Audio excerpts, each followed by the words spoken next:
Hey yo guys, we are back. We are back with the round of 64 now. Sorry for the delay guys, we had some technical difficulties. But then this is the first match of round of 64 that we are seeing. It is Jaasesin versus enderpro. We got Italy versus Britain. That's Italy what we got. versus Jaasesin is UK. Italian UK would be and the pro is vendetta. UK. Yeah. How's that any different? I think it is very different. There's many complications actually. It is really complicated to tell what is Britain, what is UK. Well, we'll let the Archolodon helm then. He'll Yeah. take care of it. Yes. We got a Okay, Rain so Archolodon team on one side. from enderpro side we are seeing a rain team here, and we are seeing a Starmie. That is very unusual in this format. And But this he's is not running an explosion. Exactly. This is an Aquajet, Zen Headbutt, Liquidation, and Protect Starmie. This is a jolly nature at that. So we will And see. he has the Mega Evolve. So He will has the be mega version, of course. We'll be bringing utilizing out the the legs. huge power. Let's see what they start with. I'm very excited to see what Let's see they how start. they play. But We are seeing gotta Sneasler see. and Pelipper sets up the rain right off the bat. And we are seeing Golden Go and Incineroar from this insane. side. I think both the Sneasler leads with- were pretty good. Both the leads were pretty good. Yeah, but the Sneasler will take the Intimidate here. It I is a think focus Sneasler at will try Sneasler. to. He'll try to Yeah. close combat the Insane out. That's what I think. I think he should go for that, but with -1, I don't know if he'll be able to take it out. Is the thing. If it's a bulky, slow Insane, then he won't be able to Exactly, take it. that it will be a problem. And he can also switch into something like Archaludon or Starmie here, because that can be a good thing, because if this Golden Go goes, if this Golden Go goes for a Make It Rain, then that will not be very effective. We are seeing a King Gambit here. King Gambit. And we see a fake out Hey. from Sneezer's side. Insane. Incineroar has flinched, and we go for a power gem into the Gambit. This was a perfect read made by Kai here. But it doesn't do much because of the read. I feel like Insane also wanted a fake out, but got faked out. Yeah, we could say that, but let's see. I think a parting shot might be coming out because Insane can't really do anything to the Gambit in the rain. So let's see what is going to happen here. Jaasesin does not have a weather setter, right? They don't. Yeah, have exactly. So different it is weather going to be rain wave for the whole match. for the whole He match. does have a They have fluid, to- but I don't think he'll bring that in front of a Gambit. I think Hydreigon might be a fine choice here to bring in instead of the Insect. Okay, we are not seeing a parting shot. We are seeing a Sneasler from this side. And we are seeing coaching on the King Gambit. Coaching. Okay. Gambit I feel like that attack has and joined the defense meta fairly well. Yeah. It wasn't a huge thing back then, but it's now a thing. Gambit easily eats the Make It Rain. It was a crit at Even that. though it was a crit. That is why I was wondering why it took so much. And we are seeing a countdown. This will take it down. This will take the Golden Go. Okay, it is a focus. Is it a a sash? sash? It is Yeah, a it's a sash focus Golden sash. Go. It is a sash Golden Go. My bad. Sash my protects bad. the Goldengo for one more turn, but if the Sneasler goes first, it might want to take out the Goldengo. I think he can also go for a Sucker Punch here, but you never know because never know. Sneasler is a very big threat here and not easy to remove because no one can one hit the Sneasler right now. So I think Kai has to make a switch and protect here, I believe. But we will see what happens. What do you think about it? I feel like I don't feel like anything. I'll let this play out because this is one of those scenarios where a lot of things go down at the same time. So I would much rather see how this plays out. A lot of things can happen. Maybe a Sneasler outspeed could like fake out the other Sneasler. We are seeing a protect from the Gambit. There's no switch on either side. Sneasler goes for the close combat, trying to take the opposing Sneasler out, but then it is again a -1 Sneasler, so it won't do much at all.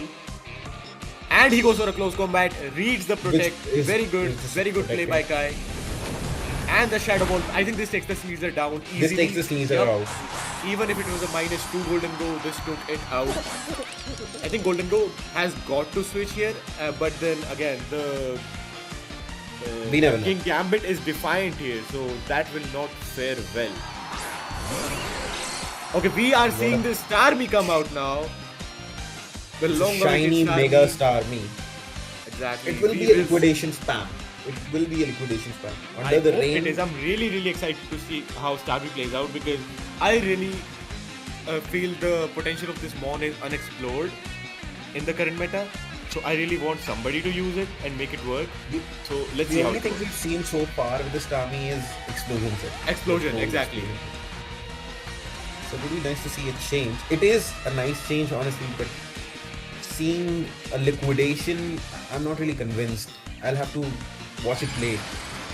Liquidation, then headbutt. We are not seeing a switch here for the Golden Go. I don't know what he is thinking. This will do very less damage because it is -2 at this point. Sneasler protects here, does not go for a close combat into the Gambit.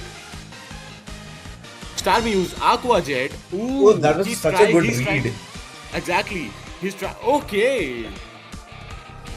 And the Shadow Bolt. This is basically a free turn, but this won't do much. Exactly as I said, it is -2 on the Golden Go, and the special defense drop is here. Defense goes down. Exactly. Okay, But then again, that was so unexpected. You could have never read that. But it's doing Yeah. so well for the Godengo on the field because nothing is touching it at all. exactly. So, for the next 4 minutes and 31 seconds, he's Because I invincible. believe the Sucker Punch should have gone into the Golden Go and tried to get rid of it. Because I think But it didn't. even Aqua Jet will take the Sneasler out. Because first of all, it is rain, then there's huge power, there's stab, and the immensely high attack stat of Starmie. So I think Aqua Jet will do it for the Sneasler here because it is not really defensively bulky. But let's see what happens here.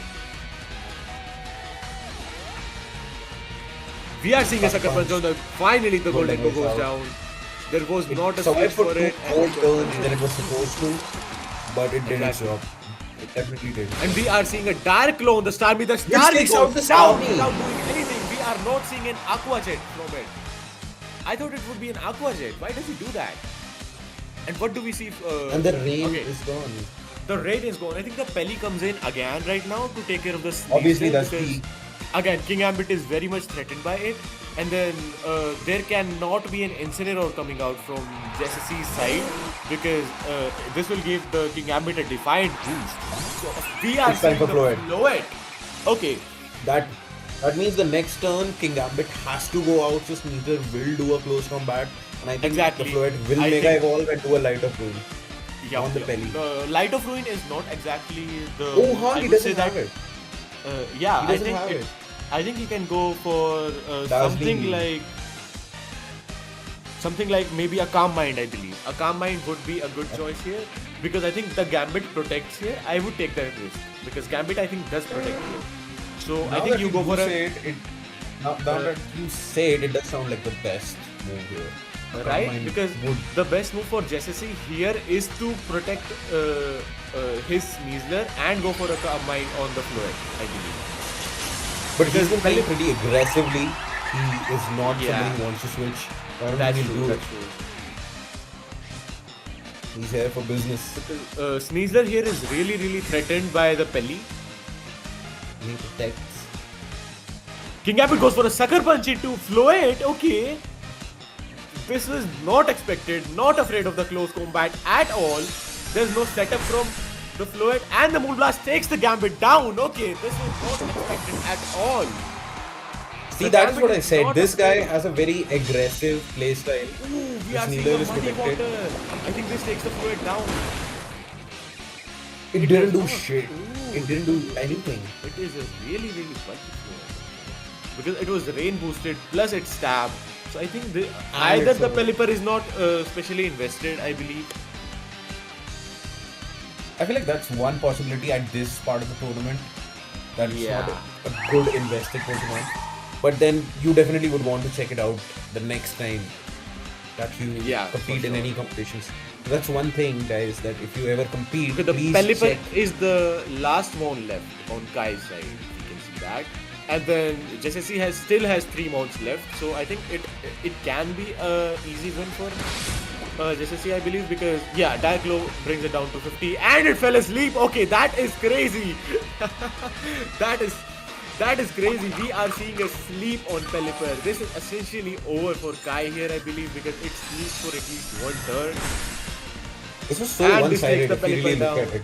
Exactly. This The was such a RNG one-sided match. favored Jaasesin so much in this match. Kai lost. We saw an impeccable gameplay from Jaasesin. This was a great match. Let's see what these trainers do in the next round. What do you think Kai can do better here? If I was in his place, I would still start with the Sneasler, but I would use the classic Rain team. I would go out with King Gambit in the back, Sneasler in the front, Pelipper as the lead, and Archaludon as my main instead of the Starmie. I wouldn't use a Mega Evolution because the Skeptile does have a Lightning Rod, but you don't really have any electric moves which could do anything. So the only 4 mons which do make any sense is a Sneasler, Pelipper start, and in the back Archaludon and King Gambit. Because you do know that the other guy will have a Mega Fluid. So that's one thing that I would try to do. Yeah, I think for me it will be the Sneasler did not do much in this match, so I think drop the Sneasler and bring the Arch and keep everything else the same. And start with maybe a Pelipper and Starmie lead because Starmie is really fast, so it can take care of everything, and then keep Arch in the back to maybe pivot into that if you sense maybe a Kowtow Cleave or Sucker Punch coming out on the Starmie. Or maybe even a Shadow Ball, because Gambit, Archaludon eats those any day. I'm surprised to see the Archaludon not be present. Exactly, me too. Because once you start getting the Electroshot boosts, it is really hard to stop Archaludon. Even with maybe 2 Electroshots, you almost kill everything on the opponent's field. Right. Because after that you get really boosted. Are preparing. Okay. Now the players have started. Speak. I feel like one of the players is in the chat and they're like, I'm so tired of this regulation. Oh No, it's somebody else. It's somebody else. Okay, we are seeing the start of this match. Jaasesin is 1 point up and enderpro is 1 point down.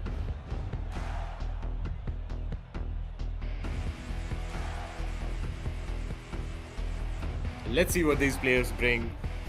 I'm really excited to see what Kai does this time. I think he should bring the Arch and drop the Sneasler, but he can also go with what you said, like you said. That is also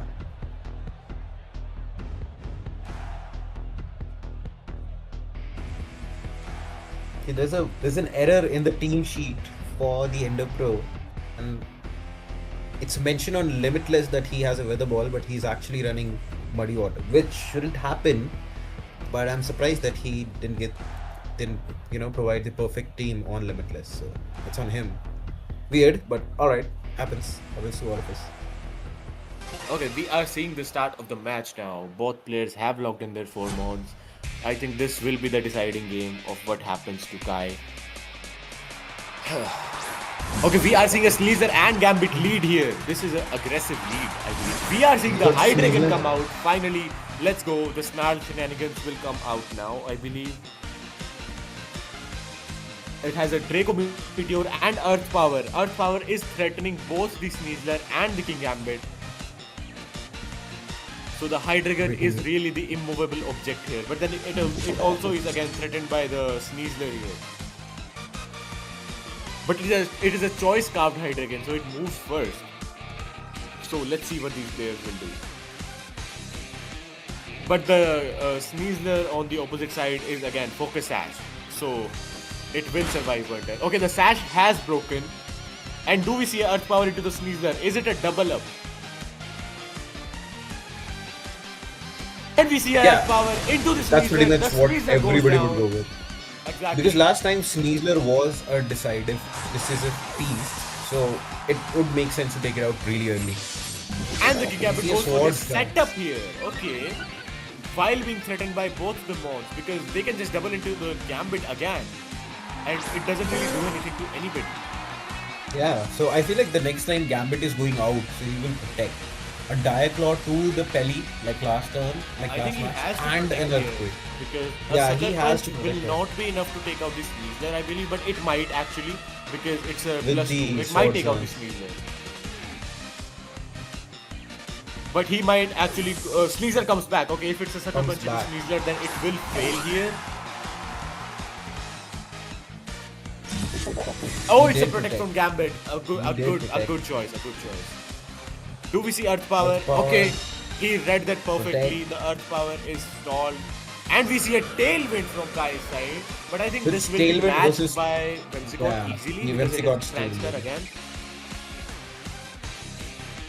So, Hyperion is a fast Pokemon regardless on the field right now, right? Yeah, because it is fast, so it will be faster than them in Tailwind anyways. So the only thing that this guy can do is... And we are seeing the Starmie again. We have seen all the 4 mons on Kai's side now. There is no mention of any Archaludon. We see the Sucker Punch on Hydreigon did a lot of damage. Exactly, because it's +2. And the Earth Power comes out. I don't think he takes it out. Nah, this does not take it out. It is not stab. If it would have been stabbed, it would have been the end for it. We are not seeing any Tailwind from... that's what I was thinking. Is Tailwind not go up? It didn't go up. So there's only one side of Tailwind. So King Gambit is a fast mon now with a +2 attack start. So he's obviously threatening everybody in the field. He can pretty much take out. Fire Region comes back. The Sneasler go in. It's a Floette. And the Floette is on the field now. But not why? afraid of the Gambit at all. I think this is very favorable for Kai. Because, I don't know. Kai can just take out everything. He has it set up. Because yeah, the Gambit is +2 again. 1 Iron Head and it is over for this Floette. And the Zen Headbutt comes out. This does a lot of damage. Almost takes out the Whimsicott. Oh my god. And we see the Moonblast. But it protects. On the Gambit. He reads that perfectly. Now Starmie can just go for an Aqua Jet on the Whimsicott. Because the Tailwind is still up. Or maybe you can also go for a... Prankster should go up first, right? Prankster should go up first, so he can set up the Tailwind and then take the Aqua Jet. Is to set up the Tailwind. And then maybe go for a Dazzling Gleam. Because that takes out the Gambit and does good damage to Starmie too. That's what I would do. That's what we all would do. Yeah.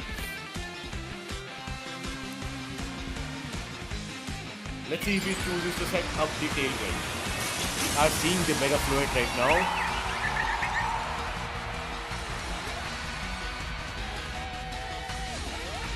Gambit cannot protect. We see the Tailwind. Finally, let's go with the Dazzling Gleam here, I believe. Okay, Starmie still goes first. And it takes him out. And it takes out the Floette in one hit. That's what I was talking about. The potential man. The unexplored potential of Starmie. And the Count of Cleave takes it. Oh my god, okay, this was really unexpected. Kai might win. Kai will win. But I feel like god, okay. Kai will win. This match is over. This is really favorable. Now just bring in the Pelly again. You set up the Tailwind. You have the speed on you. And you also have the +2 Gambit. So you can just Sucker Punch everything here. Hydreigon goes down to 1 Sucker Punch. Sneasler goes down to 1 Sucker Punch, I believe. Sucker Punch.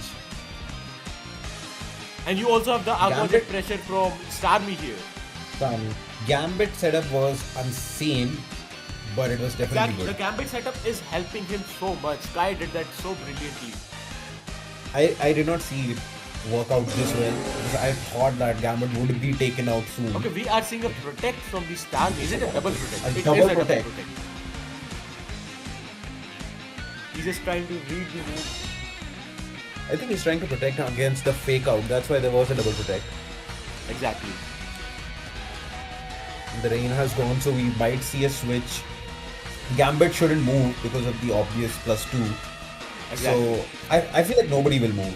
I feel like this is what the battlefield is. I think both of these players are really in a tense situation right now. Because this can be the deciding turn for the game. A switch would mean losing your standing. +2. Nobody would. Yeah. VCR seeing a Sucker Punch. This takes the Hydreigon down for sure.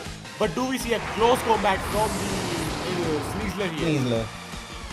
We are seeing close combat. Takes him down. But then again, Starmie can just go for a liquidation and it is over for Sneasler here. With the special defense and the defense drop. Down. Yeah, Sneasler does not stand a chance now. Even if it was an Aqua Jet, I believe it would take it down. And because of Zen Headbutt, This does take Which, down the again, Caesar, and this is game for Kai. Kai played it so well with the sword stance on King Gambit. I believe that was the deciding factor because it does so much raw damage. Even if it is not very effective move, it is 60% to the Hydreigon. That was crazy. What I've noticed is at this stage of the tournament, nobody really goes toe to toe. It's always one-sided. One-sided, one guy in the other I think this is a pretty toe-to-toe match, I believe, because the matches are one-sided because the first match was one-sided from Jaasesin's side, and the second match is one-sided from Kai's side. Let's see what the third match brings us. So, if you really define toe-to-toe, then toe-to-toe would be like where at the same turn, both of the players feel like they can take it home. That's actual toe-to-toe. That's how I feel. Uh-huh. But in both of these sets, in fact, in all of the matches that we've seen so far, all of them felt like anybody could do it. Yep. So that's not really toe-to-toe. So, okay, so one person can only do it, anybody cannot do it. That's what I mean. Okay, so can we see the Archaladon this time from Kai's side? I'm really eager to see the Archaladon actually, but then I think this lead did pretty well for Kai, so I think he should go with the same because he played it really well. But Jaasesin will be really afraid of the Gambit now, I believe, and try to take it out as soon as possible.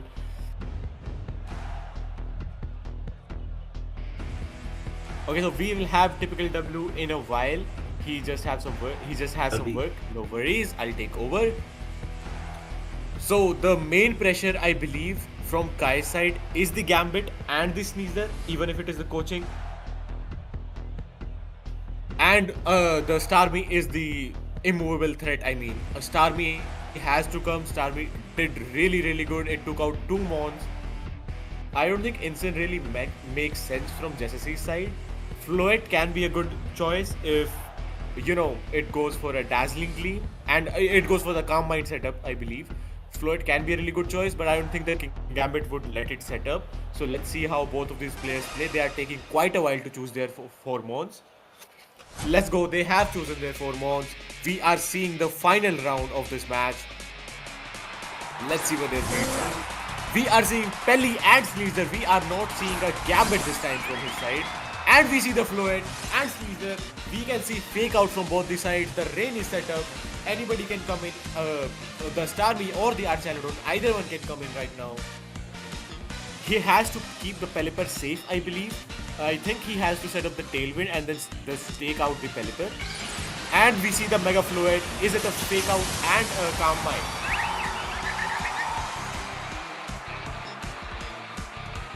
We will have to see what these players are cooking right now. We see the fake out on the Sneasler. Okay, so the other Sneasler fake out is broken now. The other Sneasler can't really fake. And we see a Dazzling Gleam. Okay, this does a lot. This does a lot to Sneasler and the Pelipper. Another Dazzling Gleam and both of them go down. But we see the Tailwind. And now the Floet is at the danger of one Diaclo. A Diaclo and the Floet is out of here. He has to protect his Floet, I believe, this turn. And maybe go for a, close combat on the opposite Sneasler. But Pelipper is a threat to this Sneasler as well because of the Hurricane pressure. So let's see what these players will do right now. It's going pretty equal. Anybody can do anything this turn and it can go on either side. This is what one would call toe-to-toe. I think the right play here would be to protect Floet and maybe switch Sneasler out for something else to stave off the Hurricane. But you never know. Okay, we are seeing the Sneasler switch right now. We are seeing Instant come out because there's no Gambit, so Instant switch is really easy to make. It cuts the damage potential. We see the Floet protect. That is a very good play from Jaasesin. The Diaclo hits into... Okay, the Hurricane, exactly as we said. Won't take much from the Hurricane. But it got confused. Ooh, this can be bad for Jaasesin here. Let's see. The Floet is still at the threat of a Diaclo, but then again we have Instant, so you have the fake out pressure from Instant. Okay, we are seeing the Diaclo and it did not take it out. Okay, this is very surprising to me because when I usually run Sneasler, they take out the fluid. This fluid is really bulky and the muddy water takes out the Incineroar from out of here because it is stabbed, it's rain boosted, it does a lot of damage. And we see the Dazzling Gleam and this will take out both the mons. I believe the Pelipper survives because of the Citrus Berry. Okay, this is crazy. Both of these mons survive on red. Fluid is half HP. And we see the King Gambit, finally the Gambit come out and we see the Sneasler come out. There's always the threat of close combat and fake out. Sneasler can again go for a fake out, but it is threatened by Hurricane, so you never know what will happen.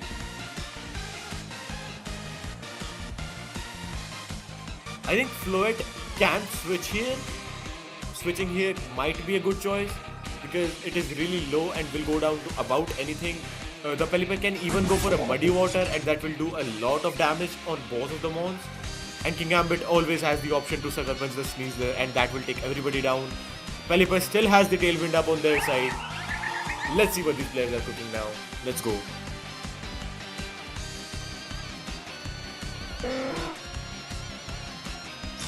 We are seeing a Protect from the Floet. It's either a switch or a Protect. You can't really do anything else with this. And we see the Hurricane. I believe this will take the Sneasler out of here. Yes, it takes the Sneasler out. The King Gambit has no threat whatsoever right now. The King Gambit can just go rampant on everything. And we see the setup again. Oh my god, this King Gambit is becoming the god again. Like exactly as last time. The Floet is again the fastest thing because the Tailwind has gone. But I believe even a Sucker Punch does a lot of damage here. So we will have to see what happens because the Sucker Punch does take the Floet out of here. And it is not really threatened by any other mon right now. Whimsicott can't kill the King Gambit in one turn. So, and Floet has already used its Protect. So it can either go for a double Protect or go down here. It has no other choice. I believe a Pelipper can go for Tailwind or maybe Muddy Water. It doesn't really care because Kai also has another mon in the bag. King Gambit goes for Sucker Punch. Is it going for a double Protect? We are seeing a Moonblast on the Pelipper and the Pelipper is out of here. There will be no Tailwind from Kai's side anymore. King Gambit will stay the slowest on the field. And we are seeing a setup from the Floet. I don't think this really matters at this stage of the point. Unless you're trying to maybe set up a Tailwind. But then again, Sucker Punch does kill the Floet next turn. So let's see what happens. Does the King Gambit go for Sucker Punch right now? The rain is gone and the Starmie is up now. It is also at the threat of going down with an Aqua Jet. So Floet is at a really bad position here, I believe, because Starmie can just go for an Aqua Jet on the Floet and Iron Head on the Whimsicott and it takes out both the mons. So Kai is in a good position. Let's see what happens. Does the Floet protect? And we see the Protect from the Floet. This is just stalling out another turn, I believe. There is very low chances of Jaasesin winning this. Because even if you set up Tailwind, you can't really do anything about the priority. As I said, Aqua Jet does take out the Floet no matter how many Calm Minds you set up. We see the Calm Mind, we see the Chateau cleave and does a lot to the Whimsicott. Okay, this should have been an Iron Head. I don't know why it was Chateau cleave, but again, you just go for a Sucker Punch and an Aqua Jet and this is game for Kai. Kai turned this around so well because game 1 was so one-sided from Jaasesin's side. Kai adapted to every play and did such great predictions. This was such a good game. Jaasesin can only stall the game now because it is essentially over because of the priority. Yeah, Aqua Jet does take the Whimsicott down here and Sucker Punch will do it for Floet as well.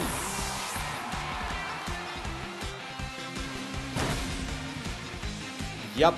This is game. Kai has won it. Kai has moved on to the round of 32. He has moved to top 32. Again, it is a knockout tournament. You lose once, you are out of the tournament. You do not get a second chance. Yeah, so we will be right back with the next match in a few minutes. So, again, enjoy the matches, guys. We'll bring much more.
Hey yo guys, welcome back. We are into the round of 32 now, and we are seeing a match between Bird VGC and Marcio here.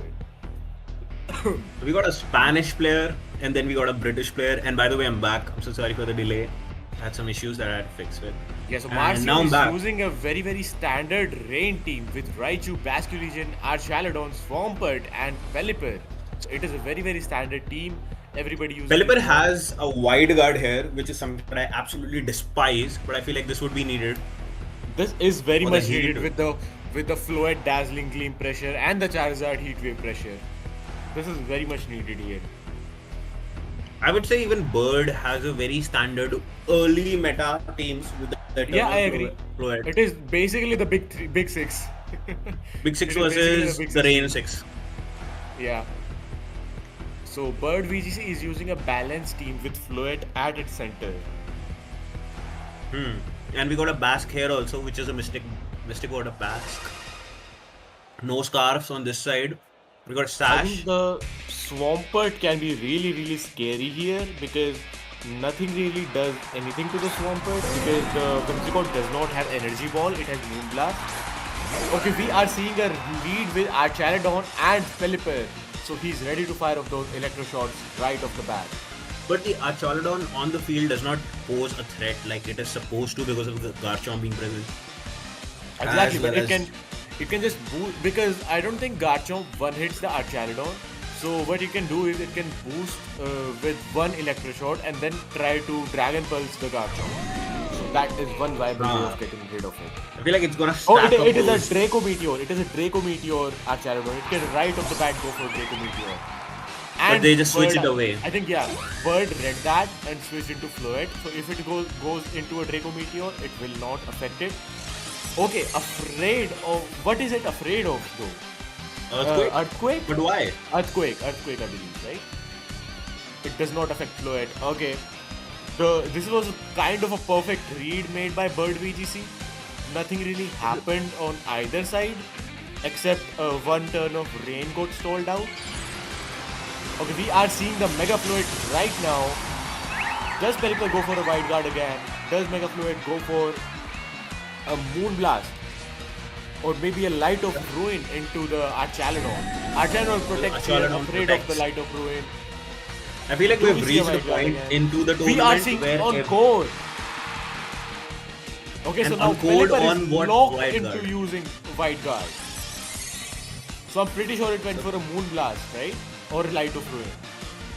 Light It was of a Ruin, Light of but Ruin it does directly protect. into the Archaladon. The Archaladon does protect. So this was a good read made by Marcio. Both of these opponents are reading each other. This is an equal matchup, I would say. This is going toe to toe. This is exactly what I was talking about. I feel like we've reached a point in tournament where everybody's reading each other. Exactly. Let's see what these players will do. I think the Archaladon is in a fine position here. But then again, Floet is a threat because if it goes for a Tailwind and a Light of Ruin into the Archaladon, this does take it out. But Marcio does not really have anything to switch into. Maybe Sneasler. Yeah, exactly. Sneasler That's what can it is. survive the Light Sneasler. of Ruin hopefully. It's a double switch. And we see a double switch. Okay, we are seeing So he a threw Raichu on away the a field turn. right now. Exactly. We are seeing the Encore. Okay, he read the Encore, and we are seeing the Moonblast actually instead of the Light of Ruin. And a it sash. survives. Okay, it's a sash. It's a slashed. So it does Light survive of like Ruin it's would have supposed done to. it anyways. Yeah. So Moonblast was the better move here, and then Better now move here. there's a chance of fake out from both the modes, the Sneasler and the Raichu. I feel like this would be the perfect time for a double protect on Bird's side. I agree. A double protect is needed here because it is really threatening, and the Sneasler is down to 1 HP, so it won't really hurt Bird VGC, and it will again stall out a turn of rain. And we are seeing a switch into Garchomp here, so maybe he expects Raichu to go into Zap Zap Cannon? Cannon. Yeah. Yeah, that would do a lot of damage. We are seeing a feint. Feint. So it wants to go through the protect, but the rough skin will take the Sneasler. Oh, it is not a rough skin. How come? What is he running? It is a rough skin. Wait, it is a rough skin. So why didn't it do damage? Jeera Soda, please tell the users, the viewers. I'm really confused myself, actually. I'm really confused, yeah. Does Feint go over it? I guess. Is Feint a special move? It does. Okay, Feint might not be a contact move then. Okay, that can be possible. Feint, I believe is not a contact move. Protect. Okay, we are seeing a protect from the Raichu, afraid of the earthquake, and we see the Pelipper. Okay, he wants to get rid of the Raichu as soon as possible. And Marcio completely red bird VGC here. This is a perfect turn made by Marcio. Whimsicott And takes his damage own for no Whimsicott reason. takes damage. Exactly. And it's a critical hit. And it's a crit. Oh my god. The RNG could not be more in favor of Marcio. And the rain has stopped. So Pelipper has to go out and come in again on this turn. But he can't really switch into anything because of the, earthquake pressure from this side. Because everybody takes good damage from earthquake, whether it be Sneasler. Sneasler goes down, and then our Chalodon almost goes down to earthquake. So this is a really tricky position for Marcio, I believe. And there is a tailwind, so I believe that Garchomp should go first. Exactly. That's what Now it will definitely go first. So it could be a Protect Earthquake and a Wide Guard from the other side, regardless. Is it a Wide Guard? It is not a Wide Guard. It goes for Dragon Claw into the Pelipper, brings it down to half. And the Sickness Berry restores its health. Okay, the Archaludon has gotten a pretty safe switch here, I would say. Yeah, sure. But there is no rain. So There's no rain. Raichu should come back out. But then there's the Garchomp definitely goes for Earthquake right now, I believe. Maybe he switches into Zard and goes for an Earthquake. You never know. I feel like this is a Wide Guard thing.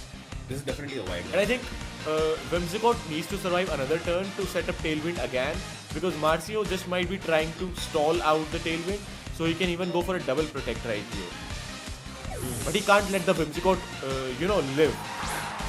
Okay, we are seeing a Basque Legion right here. Is he going for an Earthquake? And the Raichu, if it's an Earthquake, it takes it down. Just takes it down. Okay, it's a Protect. Marcio completely read that. Marcio read Bird VGC like a book.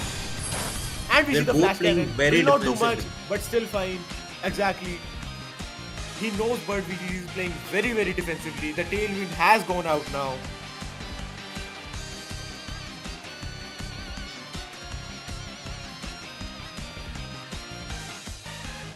Let's see what these players will do. And there is an immediate pressure of fake out from Raichu right now. And Raichu you can also outbeats everything. Exactly. You can also just switch in the Pelipper. Exactly. Switch in the Pelipper and go for Electro Shot. The rain is such a Basque Legion should be switched out again. Ooh, and he goes for an Earthquake. No effect on the Pelipper. I think Archaludon does eat this. Archaludon eats this. And then Basque Legion goes down to 30%. This is very bad for Bird VGC because two of his mons have taken damage from his own Earthquakes. What do we see now? And a Wave Crash into the Pelipper. Pelipper goes so down. Both of them go down. And the Basque also takes damage. The Basque also I'm not takes sure if it will damage, go. right? Will it go down? It does go down. It's 33%. No, it doesn't. Oh. Because 33% of Pelipper wasn't on full health. Yeah, exactly. But it goes down this turn. Because we see the Electro Shot. I think this goes, of course, it goes into the Basque Legion. And the Basque Legion is out of here. And I think Pelipper did its job pretty well of setting up the rain, so it doesn't really need to do anything else here. But the last one is a Charizard. The last one is a Charizard probably. No, right? Is it? It's a Floette. No. The four mons are already shown. It's a Floette. Yeah, it's a Floette. But the thing is, this is the first KO that we have seen. Marcio is at 3 mons and Bird VGC has not lost a single mon right now. Wait, Bird VCC just lost the match. Okay, oh my bad. It's a 1-1. It's a trade. Yeah, it's a 1-1. It's a trade. And we see Raichu, there's the immediate fake out pressure again. But Whimsicott has to set up the Tailwind here, I believe. Protect and Earthquake is what I think people would ideally do, but they're both very defensive players. So it could be a Tailwind It could The definitely problem be a tail. right now with Marcio is he does not know who to fake out, because if he fakes out Whimsicott, then there's chance for an earthquake. Otherwise, he can just set up Tailwind. Okay, Archaladon protects. He's afraid of No fake out. exactly, and he goes for an So earthquake. Raichu goes down. Raichu does go down with this. Raichu does go down. It's a life of Garchomp earthquake. It's stab. Raichu just goes down. Raichu has very No abysmal. defense against that. Yeah, exactly. So Marcio is down to last 2 mons. So the Sneasler will come out now, and then again he is at the threat of earthquake too. So he just needs Bird VGC just needs to save his Garchomp here, and it can take This started everything as out on the field. such a beautiful toe-to-toe match, and now it has devolved into a few bad reads from Marcio. So Marcio will be taking the No, L actually probably. Marcio did pretty good reads, but then I think it is the positioning that won Bird VGC the match, because he was planning for this positioning from the start of the game, I believe. And he does not want the Tailwind to set up, but this will not stop the Earthquake to come out. Exactly. The This, triple I believe, KO. takes down the Archaladon. The Archaladon survives at 1 HP! That is crazy! But then again, the Electro Shot won't do much to Garchomp. No, Garchomp he can is just the go for a only- Dragon Pulse into the Garchomp. Oh right, I completely forgot about him having a Dragon Yeah, Pulse. I think Garchomp does go down with this. Archaladon survived, that is crazy. He does a It's Draco Meteor. Meteor. He does a Draco Meteor. Yeah, so the Archaladon is We're minus back to toe-to-toe. right now. We're back to toe-to-toe. In fact, I might even say that I Marcio don't was a think better- it's Fluid, because Fluid is faster, inherently faster than the Archaladon. So Archaladon can't really do anything in the place of a Fluid. It can only go for a Protect and maybe try to get its HP back up. But that won't really matter because it goes down to 1 Light of Ruin anyways. Yeah. Forfeit, yeah. Marcio and forfeits the match. That is a It great was- match played by both. that of was a the great match. players, actually, because the reads that were made by Marcio and Bird VGC. Bird VGC just won because of superior positioning, I believe. Marcio made really nice reads, so it was a really toe-to-toe match. Let's see what happens in the next match. Let's see how they adapt to each other. What do you think? What I think is that Bird VGC is a chestnut admirer, but he's not using a chestnut. That is That is a good. that is a unique read insight. That is a unique insight. And Marcio is a Swampert admirer, and he is using a Swampert. Uh-huh. I feel like this is the kind of insight typical Soda gives you. Nobody else does this. Nobody else does this.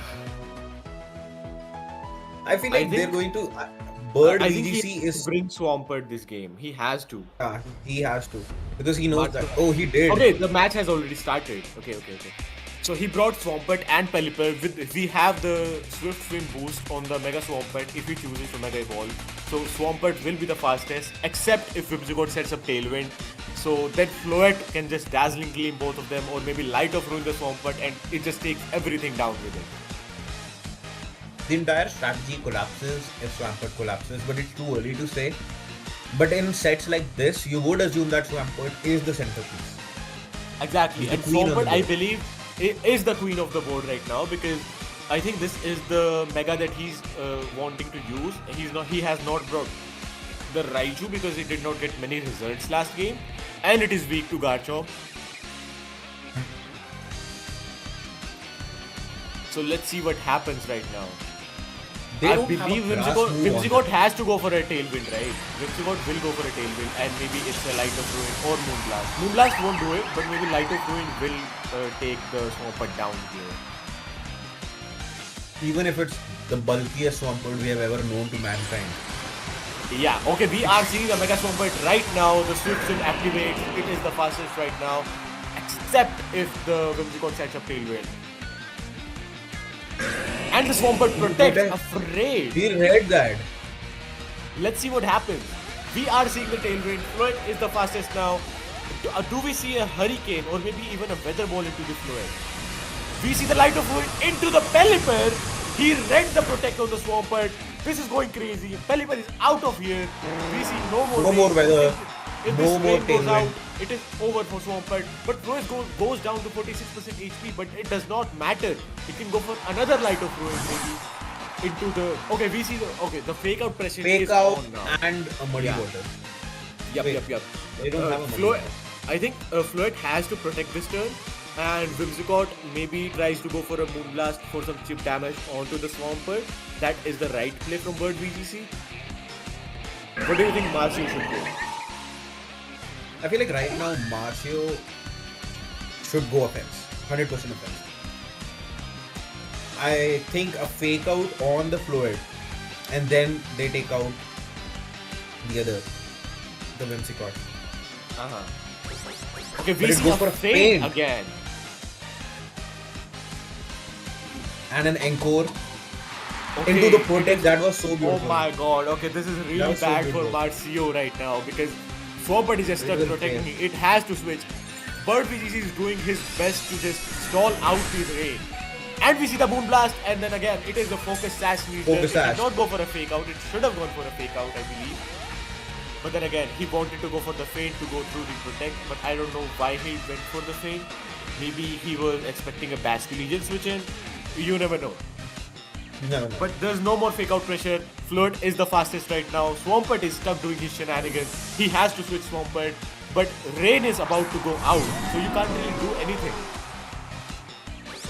We see another feint onto the Fluid. Does not do anything. And we are seeing a Moonblast onto this Sneezer again. Sneezer goes down right Which now. will be down. This is looking really, really bad for Marcio. But VGC is playing impeccably this game. And the Light of Ruin comes out. And the Archaludon avoids the attack. Avoided. That is crazy. But then this does not matter that much because we also have the Tailwind. This Bird VGC also One has more the Tailwind. turn. And even if And it goes this- down, it can set up again. So it doesn't really matter. It doesn't matter, yeah. This was But- such a good and strong start with the Fluid and the Whimsicott. They've pretty much taken over the entire team. Yeah. There's nothing that can be done. He did stall out his Tailwind on his own. The Okay, double it is a protect. double protect. He's trying to see what Marcio will do because Floyd is threatened by both Another the protect. here. Can it So be a Swamp- quadruple protect? No. Okay, he was going for an Ice Punch onto the Ice Punch. Whimsicott. I think Marcio has to switch up this play. Okay, he was waiting for the Tailwind to go out, but does not really matter because Whimsicott can set it up again right now. And the Rain is, I think, only one turn is left for the Rain. They're stalling the Rain out. Yeah, he's stalling the Rain out. But then this turn at least, Tailwind goes back Swampert up. can move. He has to go for the Swampert right now because if he lets Swampert... Okay, he's going for the Archaludon here. This will take... He This survives. Archaludon It's- survives that. Archaludon survives it and this will take the Floyd down with it. And the Ice Punch will take this Whimsicott out. This still is not over for Marcio. That was such a good. Exactly. But the Oh, Tailwind that is was a up good and the Bird VGC will move first for next 3 turns. Okay, he's charging up the Electro Shot. This is really good. So that's he a gets special a special attack attack up. boost. Exactly. And there was a defense up. But Which then doesn't really matter it is because basically the when XP his is speed very doesn't really matter. Exactly. Yeah. The Rain has stopped and Swampert Swampert has doesn't become move really, for this really now. slow right now. I think Archaludon can protect and maybe try to restore its HP, but does not really matter because it is so low. We see a Basque Legion coming out. The And the Basque Garchomp. Legion is Jolly Nature, so it will be really fast. And the Garchomp, the worst nightmare, comes out. So the Basque Legion, what it can do here is maybe protect, and the Garchomp can go for an Earthquake.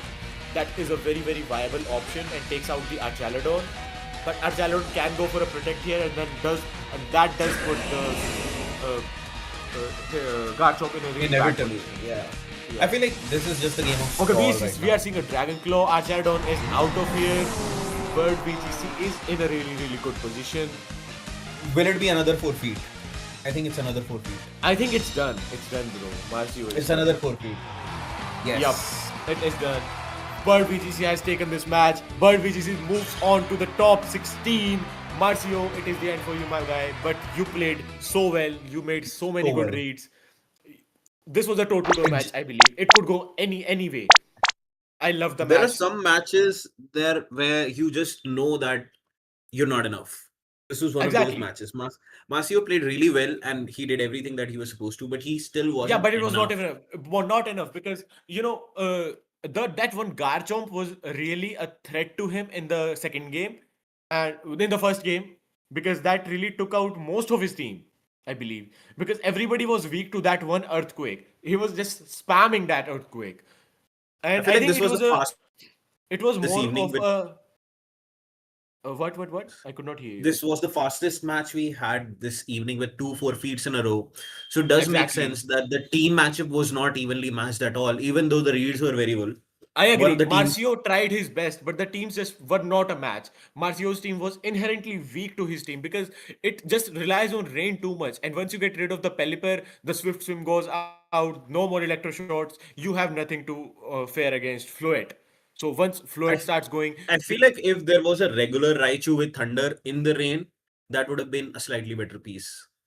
actually, yeah, that could have been better because he didn't. I also was wondering why he did not utilize Fake Out on this Sneasler anytime because he was just going for feints. But regardless, that must be his I feel like he strategy. We forgot. do not know, but I feel like he forgot. no, I don't think you can forget in these games this type of stuff. But then again, the teams were not an equal match. Of course, Marcio's team was inherently weak to Bird VGC's team, and he still played so nicely. He tried his best, and that's all he could do, I believe. Right. So this is the day So one of the we'll be Chateau back. knockout tournament, right? Yeah, we'll be back with you guys with another match in a few minutes. We're taking our leave.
Okay, so guys, we are back with the round of 16 between Alpharax and Und.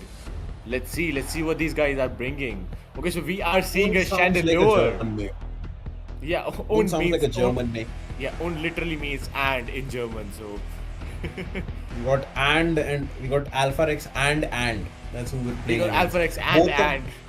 Both of them are using a King Gambit. Both of them are using a Sinistra. The only difference is that this guy is using a Chandelier Heatwave. This guy is The using Chandelier, a Charizard Heatwave. Gomo and a Kangaskhan. Khan. So this is a slightly off meta team, I believe. Both of these guys are using because Cliffable is not that seen, and Blastoise has become a bit uncommon too.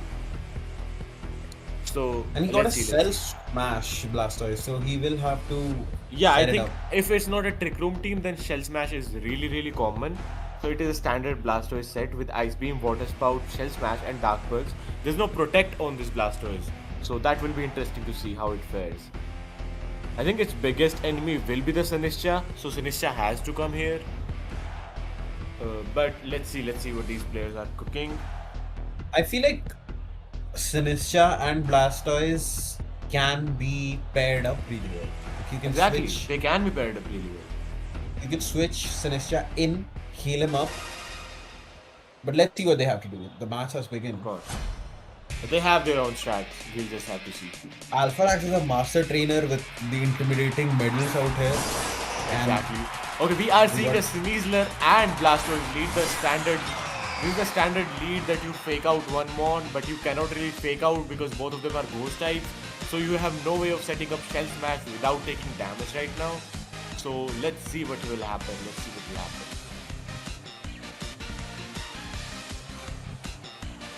Big Man Blastoise. Big Man Blastoise. Big Man Blastoise. Oh, my Blastoise is Big Man. That's the same name as your Blastoise. Yeah. Yeah, exactly. But Let's go, Menace let's go, over let's here, go. who was a Menace when it launched, now not so much. That's true. Will it Cell Smash? No smash? I think the Chandelier think- is afraid of the Water Spout coming out. Okay, Menace used Taunt on the Chandelier. That is protected. And we are seeing the Dark Dark Pulse on the Pulse. finisher. Does it? Okay. It Ooh, doesn't survive take to it out. HP. It does But- not take it out. And we see the Bacha Gacha now. It will be almost healed up. Big Man takes a lot of damage. You cannot go So for a Water Spout now. out of question. Water Spout is out of question. And we see the burn on Menace. Oh my god. The attack is cut in half. That is crazy. It will But heal I up feel so like much. if the other Sinistra comes in, then Big Man might just go back for a Water Spout. I think which the is, best I move think- here can be to just go for a heat wave, man. Just go Mega Ah. Chandelier and go for a heat wave. It takes out both the modes. But Mega Chandelier is not present, he is sashed. That's his sashed Chandelier. That's not a Mega. My bad. So you can't really Mega it. It's a Trick Room. Okay, maybe it's to counter the opposite Trick Room.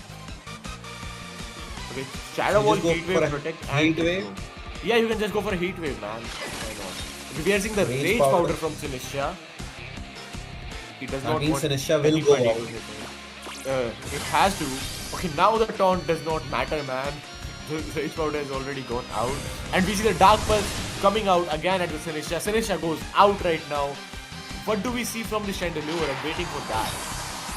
Because Heat Wave does not matter anymore. Chandelier Goes for used Trick Room. Trick Room. It is a slow Chandelier.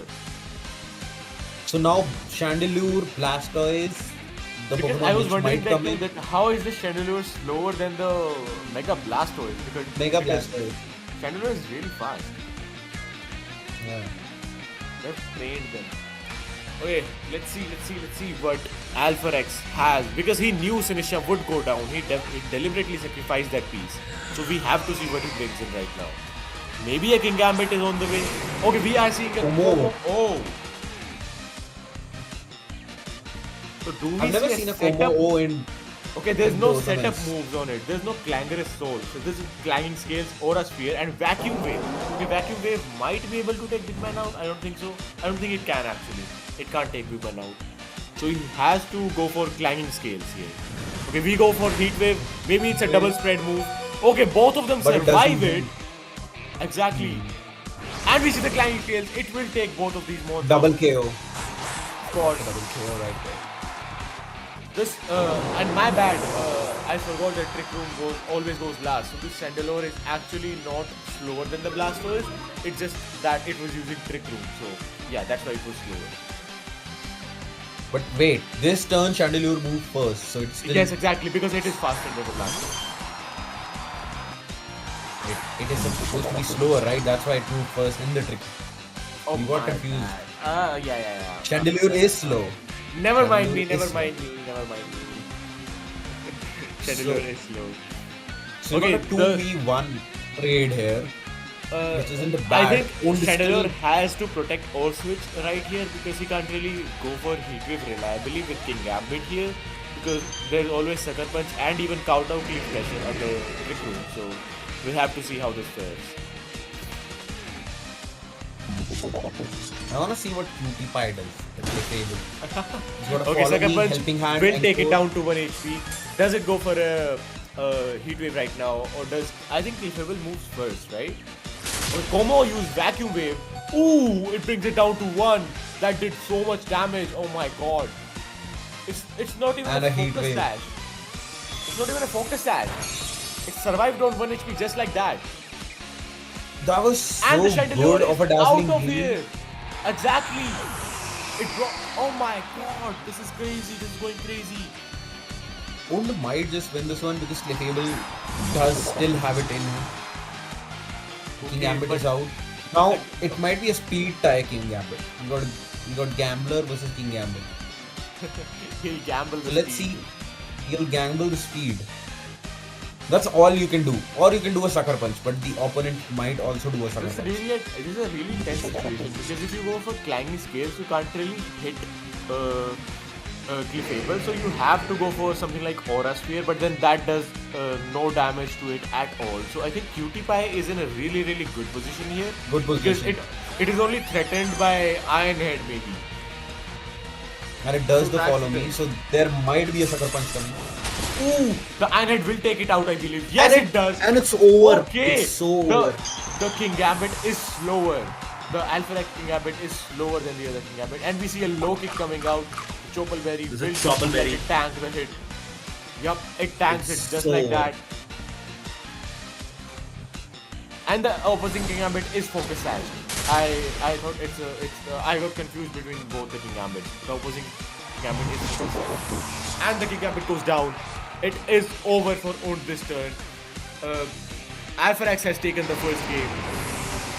How do you say this in German? How do you say this in German? Und lost. How do you say that? I don't know the word for lost. Yeah. But the closest thing that comes to your mind would be? I don't know. Don't ask me. It's a really difficult language, so Cancel this guy immediately. Alpharax, we can see Chandelure. Yeah, with the Chandelure PFP. Was the Chandelure free or was it? Do you think Alpharax has the premium? It wasn't free. What do you mean? It was part of the battle pass. I don't care about those things, so I don't know. Alpharax has a battle pass. He has to have it then. He's putting his heart and soul into it. He's putting his heart and soul into it, and he did win the first one. Yeah, okay, so let's spectate the matches now. Let's go. Let's see what Ond changes this time because Alpharax, I think both of them played really nicely. But there's just a few things that maybe Ond could change that could make him win the match because his immediate fake out pressure was stalled by him leading both the ghost types. So I think that is one thing he should look out for and maybe not lead with Sneasler and Blastoise. He can choose to lead with something like Sinistra and Zard. That would make a good lead, or maybe even when in doubt, bring out the Zard. Yeah, exactly. Maybe even a Gambit would be nice to deal with the double ghost lead, but we will have to see. Will we see a Kangaskhan and its child? Or will it be the same? I feel like Alpharax doesn't have to do anything. Yeah, I want to see the Kangaskhan, how it fares. But the last time we wanted to see somebody, they lost hard. I mean... That was what tournament? That was the Florama final. Yeah, it was a Florama final. Yeah, final. and we wanted to see the Rage Fist Yeah, I wanted to see the primate. Annihilate, and then that did not. He end well. lost. So I think we're gonna leave the Kangaskhan out of this. Yeah, leave the Kangaskhan. Or will we break the curse? Or will we break the curse? Okay, we see Menace and Big Menace Man. and Okay, Big it's the same lead. Same Own position. Not learning from Both their of them are. mistakes. And it's the same lead from both of them. There's again no fake out pressure. Maybe Own thought that Alpharax would switch up his leads. So that is why he went for it. But then this backfired so badly on him. Now he has no choice but to switch maybe Big Man or Big Man Menace out. out of here. Yeah, Big Man should I be would say safe. Big Man out. Because he knows Dark Pulse does not KO Sinistra for sure. Or will And he the take the Chandelure, chance? and Chandelure is focus sash. Is So, focus as, yeah. But he doesn't. it is going for the Mega, no switching from either side. That is crazy. Do we see a Maybe shell it's smash, gonna- shell smash right now? Maybe it's gonna go for a very fast water spout. Okay, we see the Rage Powder. So Sinistra is not going for Macha Gacha. So Blastoise lives this turn easy. Is he going for a Shell Smash? Okay, we see the Dire Claw on Sinistra. And we are seeing a Water That's what I Spout. said. I think this Fast takes down the water spout. Chandelure. This 1 HP, yeah. 1 This, HP. this was a very well played turn by On, I believe. He did not go for a Shell Smash, he went straight for the Water Spout. And then Chandelure can't really do anything now, even if it has Heat Wave. Okay, he goes for But it Trick will Room. set up the trick room. Yup, that is good.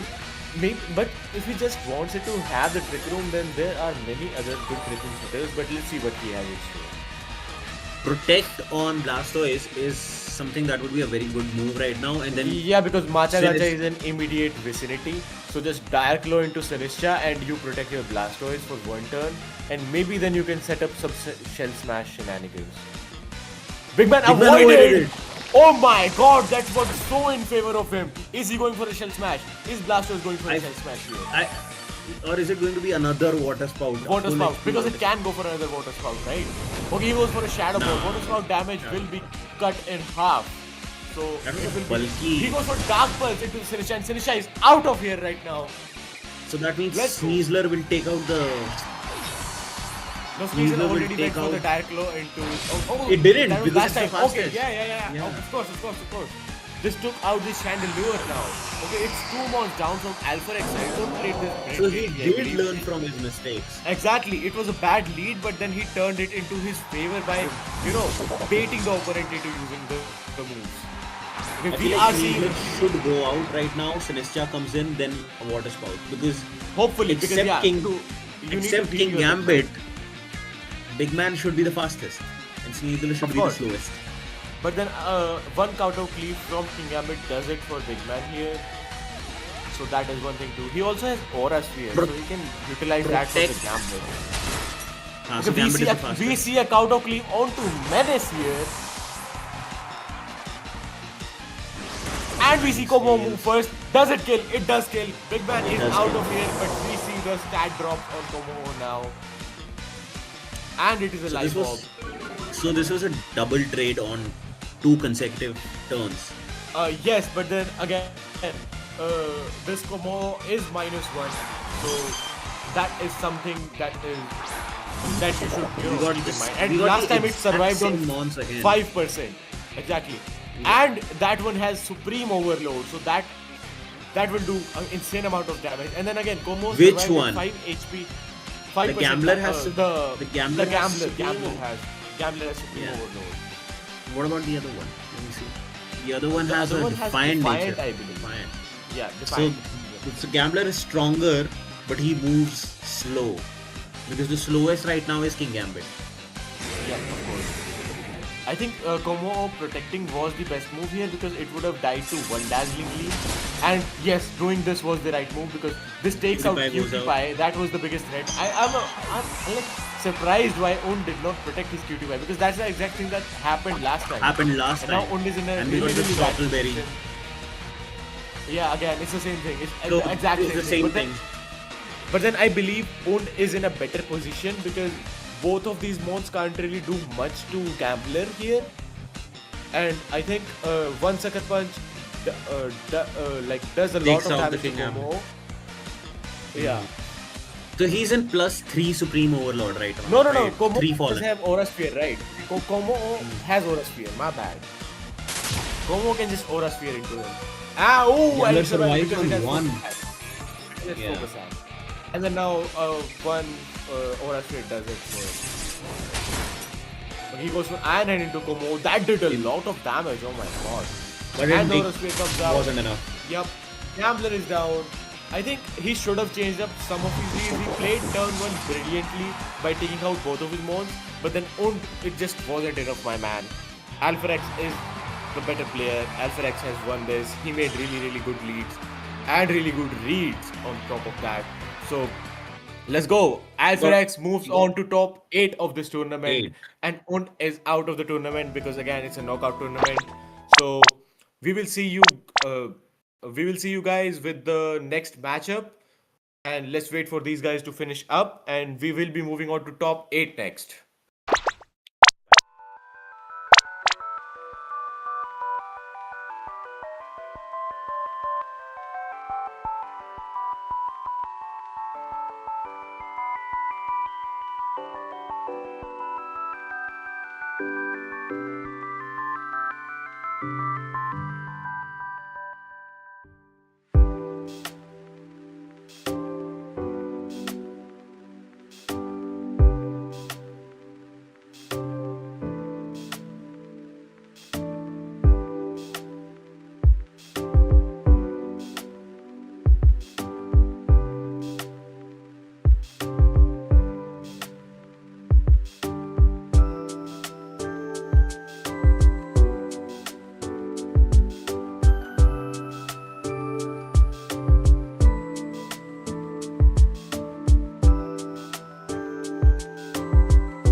Hello guys, welcome back.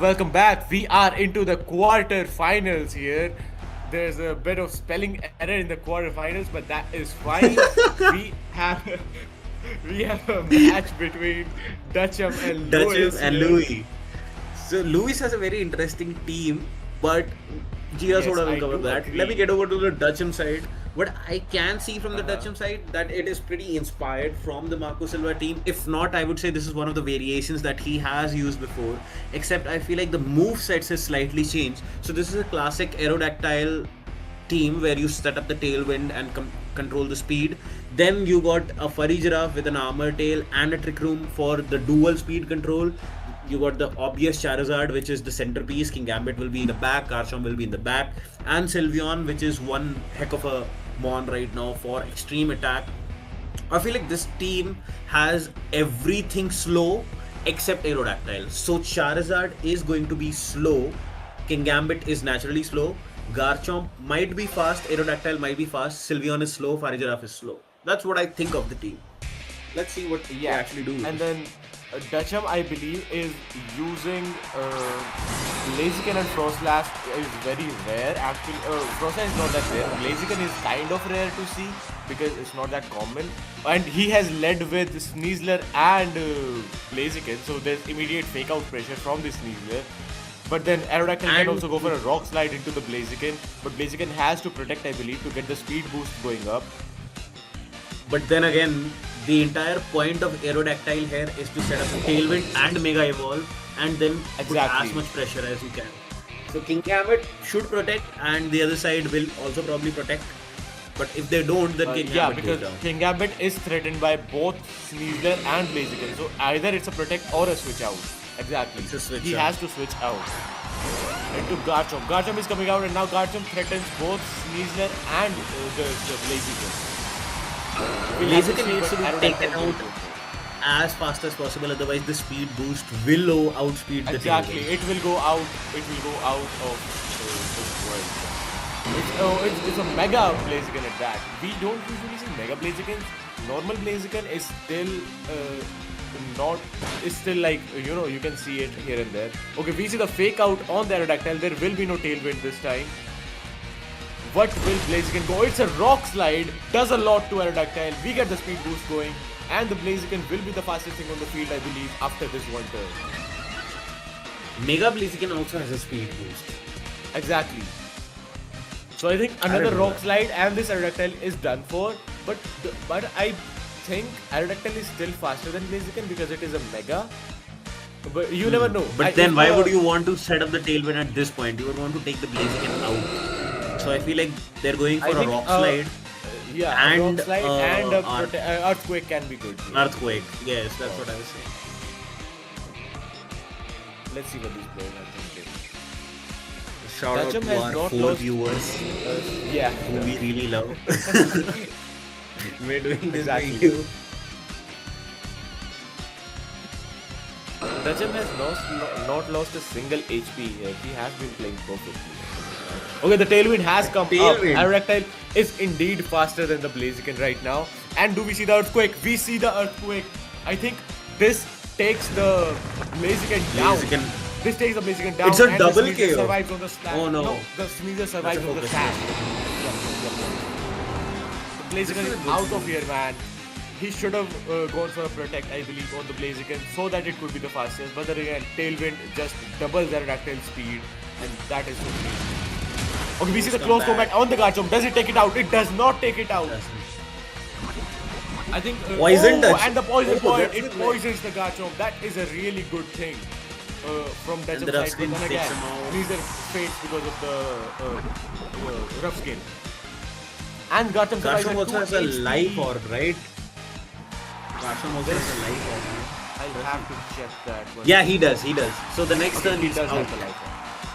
He's anyways out because of the poison, so it does not really matter. Okay, we see Toxapex and Dragonite here. So is Toxapex trying to stall? I don't know because there's only 2 monsters. He got Infestation, Toxic, Wide Guard. There's no point of stalling because he only has 2 monsters left. So what will he stall? They can just double target the Dragonite here because one Dragon Claw in the Dragonite breaks the a multi-skill and then a rock slide comes in, you flinch, there's a flinch chance, a lot can happen. Or my boy avoids everything. That can happen too. Or my boy avoids everything. I love Very, Dragonite. very real possibility. I think you can safely ignore Toxapex right now because it doesn't really pose a threat, I believe. So just, I would say, target the Dragonite. But let's see. Fucking Gambit comes out. For who? And the Dragonite goes for the protect. He knows. Will it the be an Dragonite infestation on the Aerodactyl? It's a baneful bunker on Toxapex. Why would you That's a double double protect, man? protect. You have to go on the aggressive here because you only have 2 ones left. This doesn't really change anything. The King Gambit did not get punished for switching in. He got a free switch in basically. I feel like he's probably And he breaking saved his controller Garchomp. right now. Aerodactyl is still the fastest, so you can't really stall out the Tailwind because even after Tailwind is stall out, you can just set up another one. So it doesn't really matter. By the way, Uh-huh. fun fact, Dutchum is using Dragonite and Toxapex, and Lewis is using Aerodactyl and King Gambit.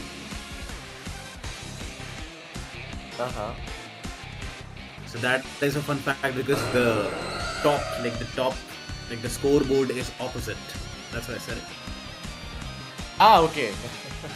No, but we don't really look at that, right? We can just Yeah. look at the names on the. Oh, that's a double protect from Dragonite. Okay. That's a 1 in 3 It's chance. again, it's a double protect. Okay, the rock slide does go into the protect and does not. And Toxapex avoided he it. avoids. That's crazy. The Caudoculi does connect into the Toxapex. Will not be enough. Definitely will not be enough. It's a really, really bulky Pokemon. And the infestation has come out on the Aerodactyl. That is exactly what I wanted to see. And it's a critical, but it didn't crit. do much. But it doesn't matter because the entire Yeah. point of infestation is about keeping them in and taking them Yeah. out. This can still be won by Dutchum, honestly. This can still be won. We just need another protect. We just need another protect on Dragonite. Another protect. He just wants that multi-scale to stay intact because Tailwind goes out in 1 turn. So, but then again, he's anyways fastest. So, doesn't really matter with the Tailwind. King Gambit can also go for a Sucker Punch, Sucker. maybe, but then they can just go for a double protect right now to stall the Tailwind, I believe. That is the best choice. But Dragonite has to pull off a third protect in order for something to happen. Another protect would go hard. Definitely go. I don't think that's a viable Please. option. Okay, he didn't do that. Exactly, he did not go for that. He didn't do that. The multi-scale has broken. Okay, it's an inner focus. on. It's an inner focus Dragonite, not a multi-scale. So it can't be. Yeah. So Loki comes out with Gambit. Ooh. Brings it down Almost to out. 1. Yep. On this hash. It's really, a weird set. Dragonite running low kick. It's usually Low kick. something else. Maybe a fire punch or King something Gambit like is that. out. King Gambit goes down with the infestation. Okay. King Gambit is out of here. Dutchum is trying his best to stall everything and play easily because Aerodactyl does go out in another turn, so he just needs to double protect right now. Aerodactyl feel like can't if- really escape. Yeah, if Garchomp comes out, then they lose anyways. The Sylveon Yes, is out. Sylveon Oh, coming Sylveon out. might finish this. Yes, Sylveon will finish it, I believe, because Aerodactyl can just go for a Tailwind and go out. Then there's just Hyper Voices left. Dragonite goes down to that. And Toxapex doesn't really do anything except stalling. So I think Except Louis has if my this boy. game. If my boy avoids again.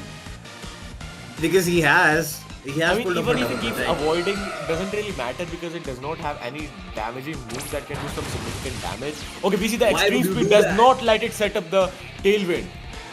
That is crazy, but again, you just go down to Got one some Hyper Voice, man. Yeah. And the Dragonite is out of here. Toxapex is almost Toxapex out. survives. Again, we see the Toxapex Garchomp just come needs out. another painful bunker and Garchomp can die to the poison. I agree. We see the Toxic. Okay, something can happen here. Dutchum is trying to maintain his position so bad right now. Something can happen actually because you just Baneful Bunker right on the next turn, right? So Garchomp goes down to the poison. But then again, I think it's really slim chances for Dutchum to win because it's leftovers. So let's see. We got Does the infestation Sylveon have a boxes, hyper wide beam? gap. The Sylveon does Yes. have a Hyper Beam, Yes. so you know, it's a classic set. But I think that Dutchum can win this if he pulls off maybe a 4 Baneful Bunker streak, but that is not really, possible. So I think you don't even need 4 Baneful Bunkers. You need 1 avoid. You can't really avoid, hyper voice. That's what I'm talking about. Restoring some health with the leftovers.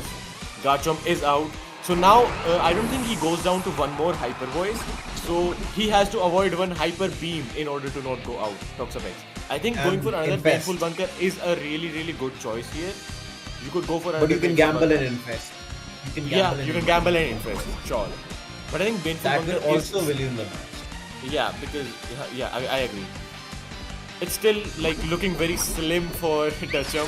Hyper Voice does come out. Do you survive? You do not survive. Toxapex is out of here. Maybe 1 more leftovers could have done it. But then again, it was like too much RNG. Dutchum has lost this one. Louis has won the first set. Such a good game. Fun match. Yeah, it was a fun match, exactly. But there wasn't really anything that Dutchum could do in, Louis won the game, right? Yeah. Louis has won the game, so the points should go to Louis.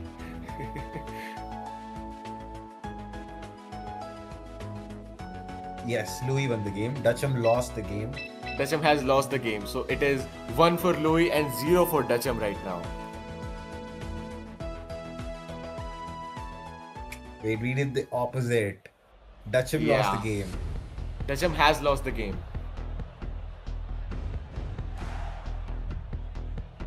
Can we get the scores exchange, please? There's like 3 people watching, and we constantly are supporting the winner. That's alright. It happens. Right, yeah, because at least we made it to the quarter-finals. So it's alright. Before it was the quarter-finals. Yeah, the moderator is not gonna invite us again.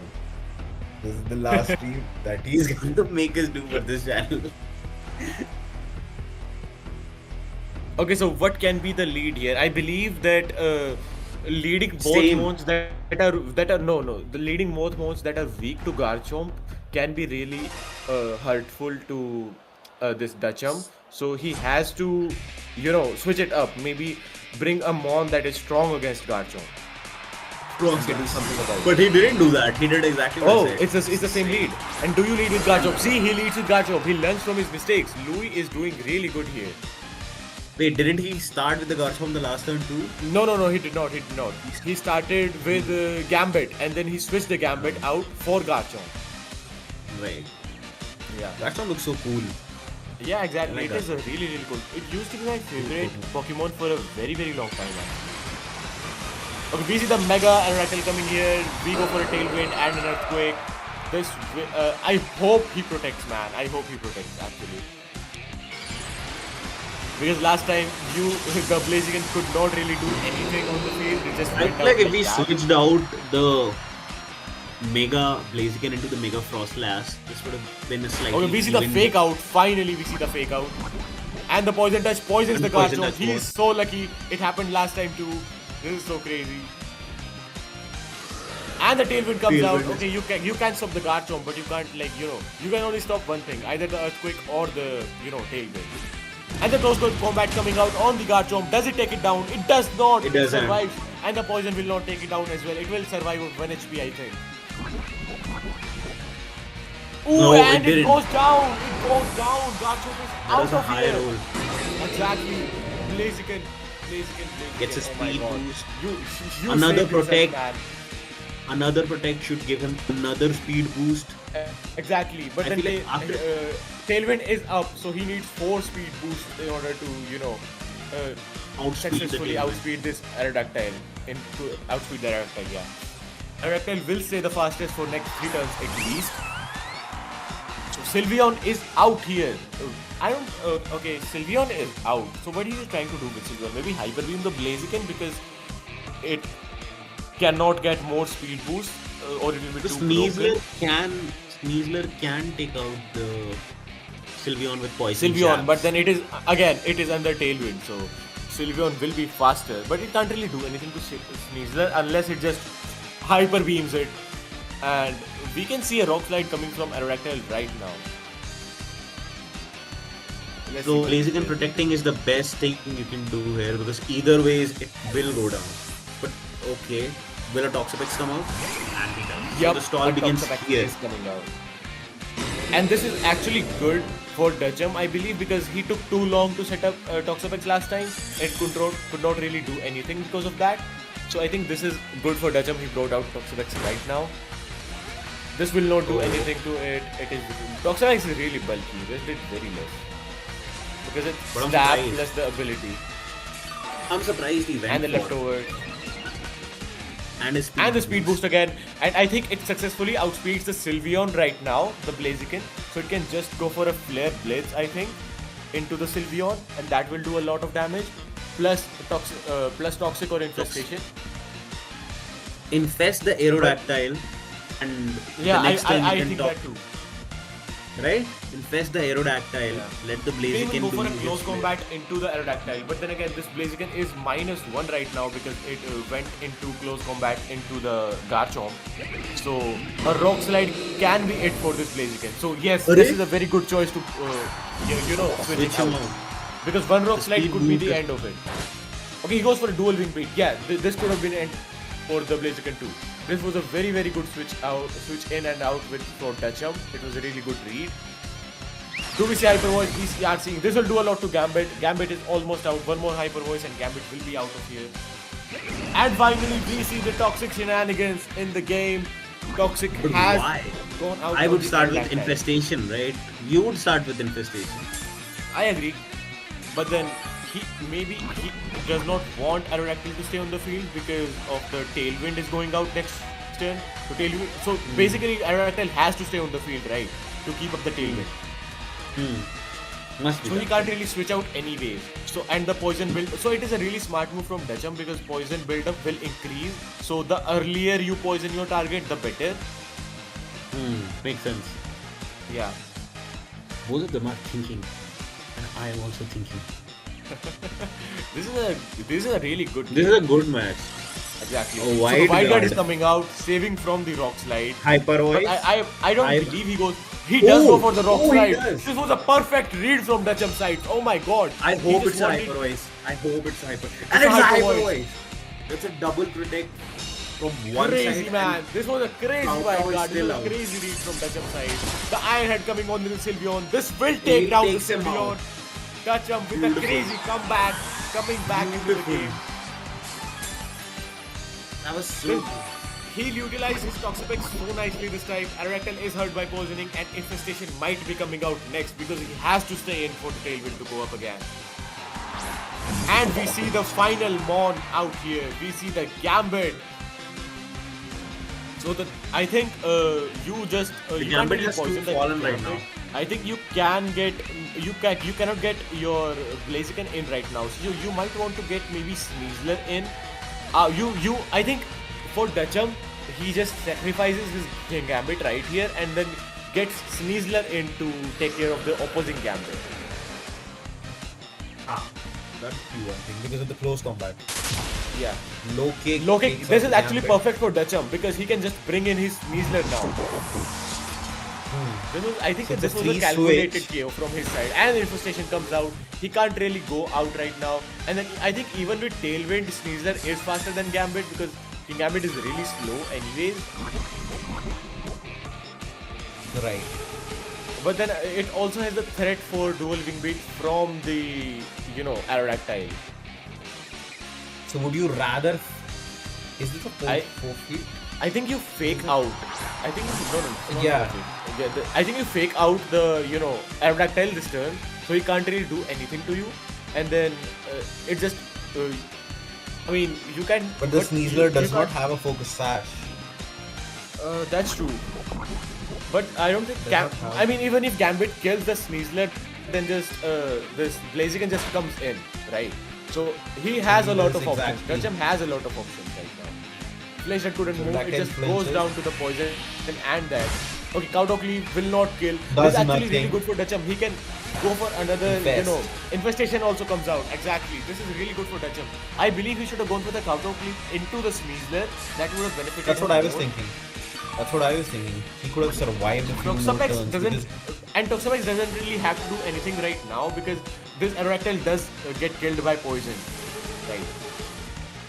the next turn. So this is a very well calculated play made by Dutchum because Aerodactyl is out this turn. He can just go for a double protect this turn, and Aerodactyl is out of here. King Abbott can't really do anything. It's a sitting back. I feel like I would rather go for a poison, a toxic on King Gambit, and then let it No, happen. it's a steel type, right? You can't really poison it.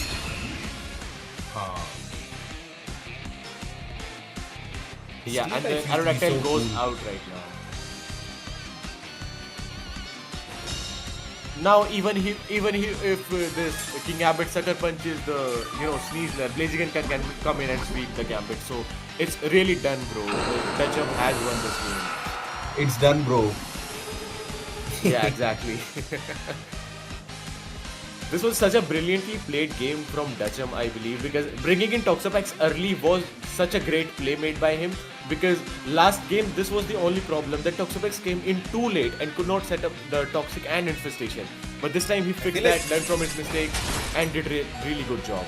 Sneasler survives. It's for Survives on Focus one. Sash. No, Survives on there's one. no focus sash. No, it's not Yeah, Focus there Sash. is- No, the focus sash was broken. Ooh, it still survives on one. That is so crazy. Oh my god. Okay. I feel like Dutchum manifested it because we put him as the winner for the first round, and now Louis should get the point. Yeah, so But- it's 1-1 basically. Louis should get the point now. The session was interrupted. Okay, we are thrown out of the the match. Is No, okay. no We worries. We'll interrupt the session. no worries. We'll be back again. We'll be back again, guys. Just take 2 seconds. So I think it should be 1-1 on both sides now. We give Louis a point maybe. And then we can just join the game. You know, the fun fact is I have the exact same number of VP there. This is the Oh. exact same number of VP. You have I that much? I have like I have- 20k, man. I don't even play on the ladder, so I just spend all my VP. I have never played a competition, so that is the exact one. And by the way, if you are a VGC player, there's a good chance that ChatGPT does recognize you.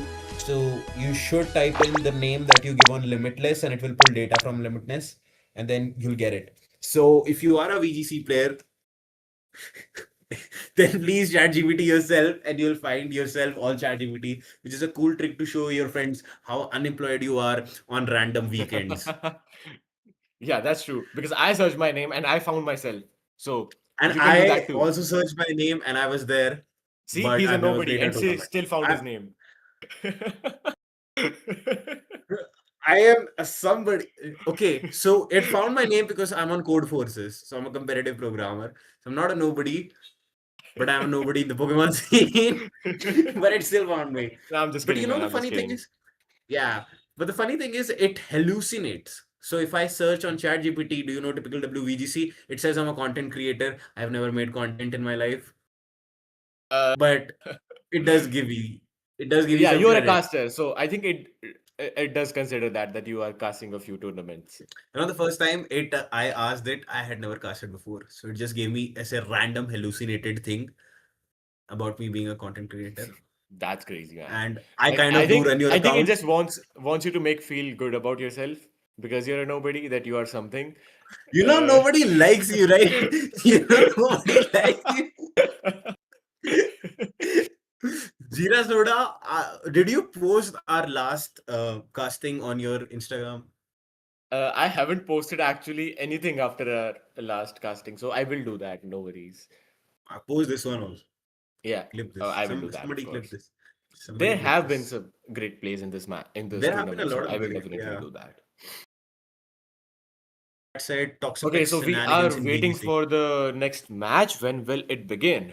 The third match. We are very excited for it. Let's see. That sounded so ominous, like when will it begin? As if the Toxapex is ready to hunt again. Somebody in the chat said the same. Toxapex shenanigans in VGC. I don't like him either. I don't like him either. He's like Okay, so we are in the match right now. Let's see what lead. I hope Dutchum starts with Toxapex this time because I don't really think Oh, I hate him. he has to bring Farigera for Toxapex, right? This time Louis has to bring his Farigera because he can't really get rid of that Toxapex otherwise. Toxapex is like an upside down Beyblade bowl. That's all it is. No personality, Exactly. nothing, no attack. It's literally just there. And I think that's starting pretty with much a Toxapex and a Sneasler lead can be good, but then you can also start with Dragonite, I believe, because it's immune to Fake Out and it can do What good would be damage. the worst lead? Everybody discusses the best lead, but what would be the worst lead? I think the worst lead would be to lead, King Gambit and Mega Sneasler Frostlass. in the face of Garchomp. That would be so Garchomp, and we got a Charizard. That would be the worst lead for Yeah, that's Dutchum. Okay, Louis has removed. Was it? Okay, it's Toxapex and Sneasler. As I said, this is the best possible lead for Dutchum Please. right now. So we got And we see Charizard. This is- Charizard is finally on the game, man. Charizard is here. Charizard is here. everybody nicknames their Charizard because Charizard is just him, and he got a black Charizard, which doesn't make it any better, but it's a black Charizard. We are not racist. So we got It's Dracofoo. cooler. I think It's it's cooler. cooler. It's cooler. Black Charizard is the game.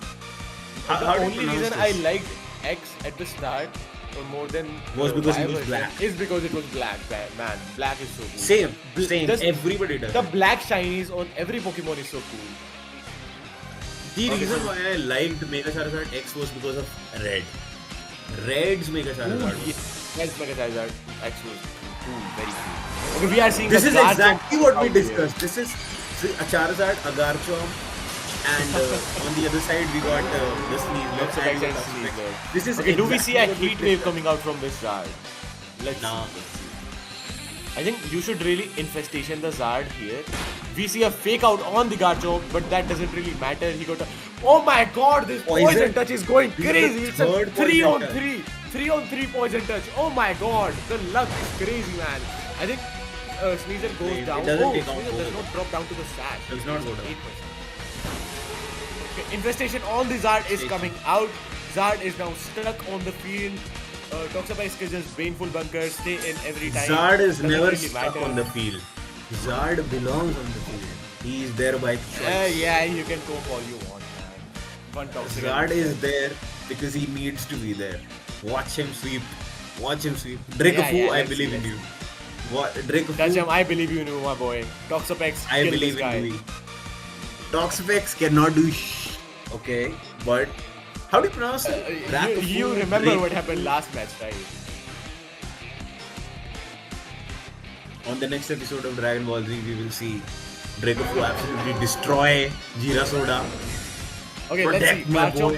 Garchomp goes for a protect. And does the Zard go for a heat wave again? Okay. Toxapex It Baneful should Bunker because is that's very it should because yeah. it's infected. It wants to do as much damage as it can. So that's the right move. Okay, the there. close combat does hit into the protect. This was a good read from Louis, and the heat wave does take out the Sneasler this turn. It connects, yes, and it takes out the Sneasler now. What I think But should come in Infestation right now brings is a Blaziken. Is a Blaziken, yes. Because Yeah, because then you can it just can also kill. boost. Garchomp can't really do anything because one close combat and Garchomp does go down, and there is no tailwind on Louis' side.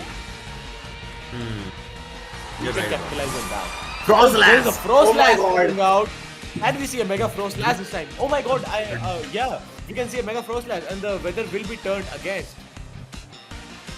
And Frostlass, Dracofoo. but I think Mega Frostlass still takes a lot of damage from From the heat wave. Yeah. So But this can Garchomp still will go be out. very hard. Garchomp cannot double protect, so Garchomp has to switch. Garchomp has and to switch, I Aerodactyl. agree. King Gambit, King Gambit comes out comes out to deal with the Iron Head and all. with the cow. So we see the snow right now, but do we see an Aurora Veil on this Frostlass? We have the Aurora Veil. I think we see the Aurora Veil to protect the Toxapex as long as possible. We see a Wild Wild Guard Guard for- in the Toxapex. for That the was a heat good wave. read. Actually, this was a very good play from Dutchum's side. So it prevents the heat wave and the Aurora Veil comes up. So Toxapex is even more bulky right now. you can't touch this guy. Toxapex is very, very bulky. Heat Wave does not do anything because it does not connect. I believe Dutchum is in a very, very great position right now. Is in a and good now you can position. just, infestation. I don't think you really want to infestation the King Gambit here because I think you get the, Frostlash. I think Frostlash has done its job. You get it out and bring maybe something like, this Blaziken in instead of this Frostlash. But I don't think he has Blaziken because it is, he has already used his Mega. So maybe it's a Dragonite or something. So we'll have to see about that. But Dragapoo has let me down. Like always. But can he still take this? Okay, he's protecting. He's trying to stall it easily. He's stalling it. And can we see a Baneful Bunker? Okay, he doesn't. Actually, Toxapex doesn't even need the Baneful Bunker. This won't do shit to him. Heat Wave in. Yeah, exactly. This does not do anything. But let's see. Would you rather switch? Oh, wait, that's a burn! We see the burn. Okay, this so cancels good. out the leftover. This cancels. Okay, and the Chateau Cleave. He read the Protector. But it doesn't do anything. Frostlash. It does not do anything, but still, it is still a good chip damage. And leftovers is like cancelled out right now. There's no leftovers on the Toxapex because of the burn. It will take as much as it restores. I think you really need to you can really ignore this Charizard right now. You just have to keep your Toxapex alive because you have to time your Baneful Bunkers really nicely now because you don't have leftovers to save you even if you take damage. So if you take damage, then it's done, bro. So that's. But Louis is in a better condition overall right now because Dutchum has 1 KO and one of them is in a status. Meanwhile, Louis has 0 KOs. His entire team is out. I agree. But I think but I would counter that because I think Dutchum is in a better position because first of all there's Aurora Veil setup and then you can't really Toxapex do is still anything to out. the Toxapex. Exactly. The Charizard is infestated. You have the Blizzard support. See I think it is a really favorable position for Dutchum, not Louis. Why would you go with Heat Wave? Because he wants to take out the Frostlash, man. Do you go for the Chateau Cleave into the Frostlash? I hope you do. Thank you. Okay, this does not take it out because again, Aurora will, ups the defense and also Snow 1.5 gives a X 50% boost. Exactly, 50% boost to the Dragapoo defense is of all out. ice types. So, Aerodactyl will come in. Aerodactyl cannot change the weather. The weather is set now. Frostlash. Both of these mons are really, really bulky right now. Frostlash and him, and the only special attacker on Louis' side is gone. So all of them are physical attackers, and this Frostlash is like +2 right now in defense because of the Aurora Veil and the snow condition on the weather. So it will take really, really less damage, but you can always Sucker Punch. So I think what would be the right move here is you protect the Frostlash and you infestation the Garchomp or toxic the Gar. Oh, it is already poisoned, so you infestation the Garchomp. Yeah. But why would you put out the Garchomp right now when you know a Blizzard could just end it all? No, but Gambit does have Sucker Punch, right? Sucker Punch will take the Frostlash down if he tries to attack.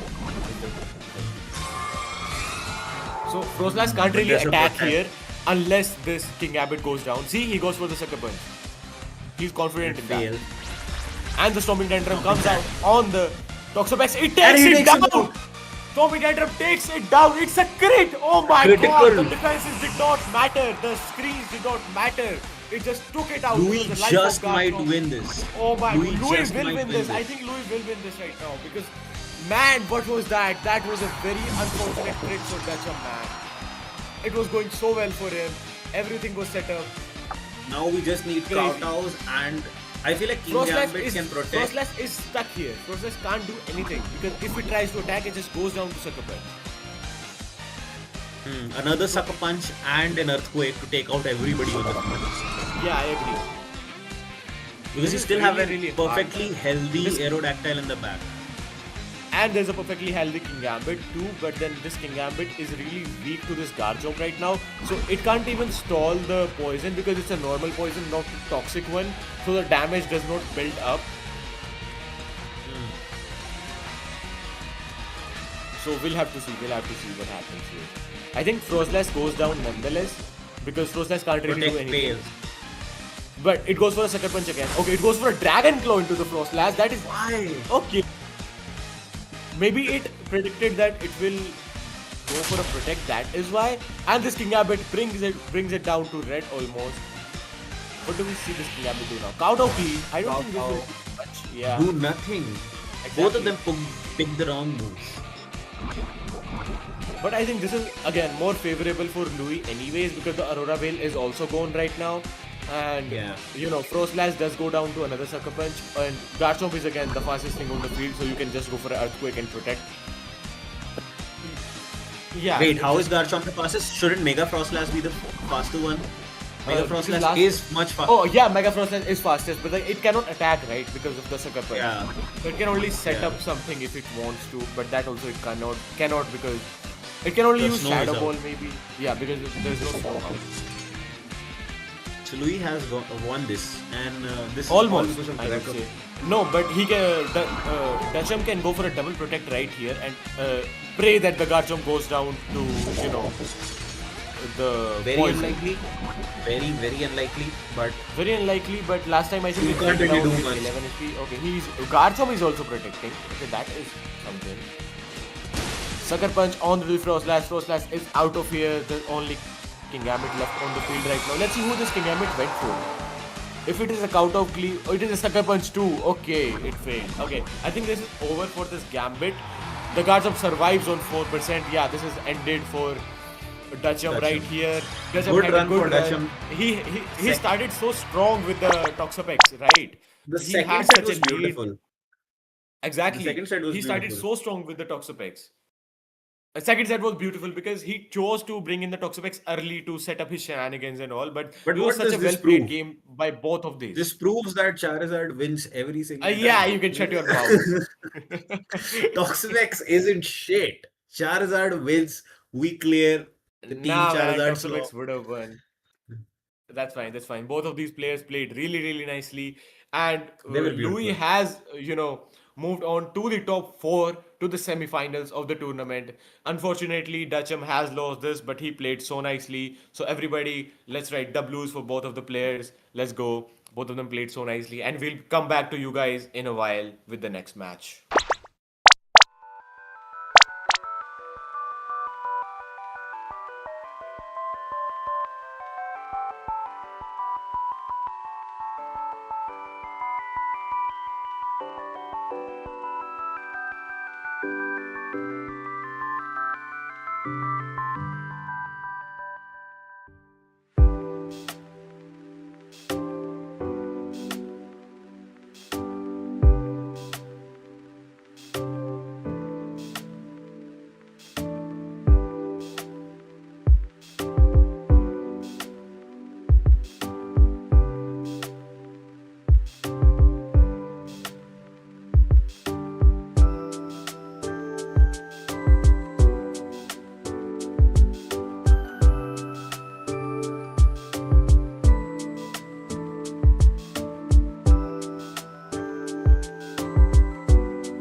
Okay, so we are into the semi-finals right now.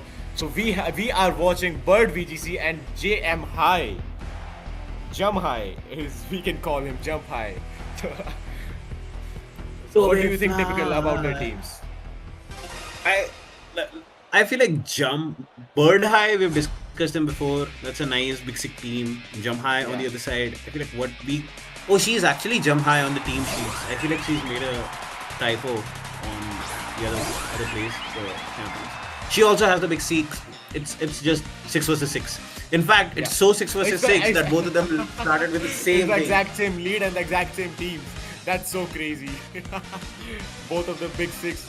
This is the the OG Big Six that got famous first, and it is still viable to this day that players are reaching to semi-finals in tournaments with this team.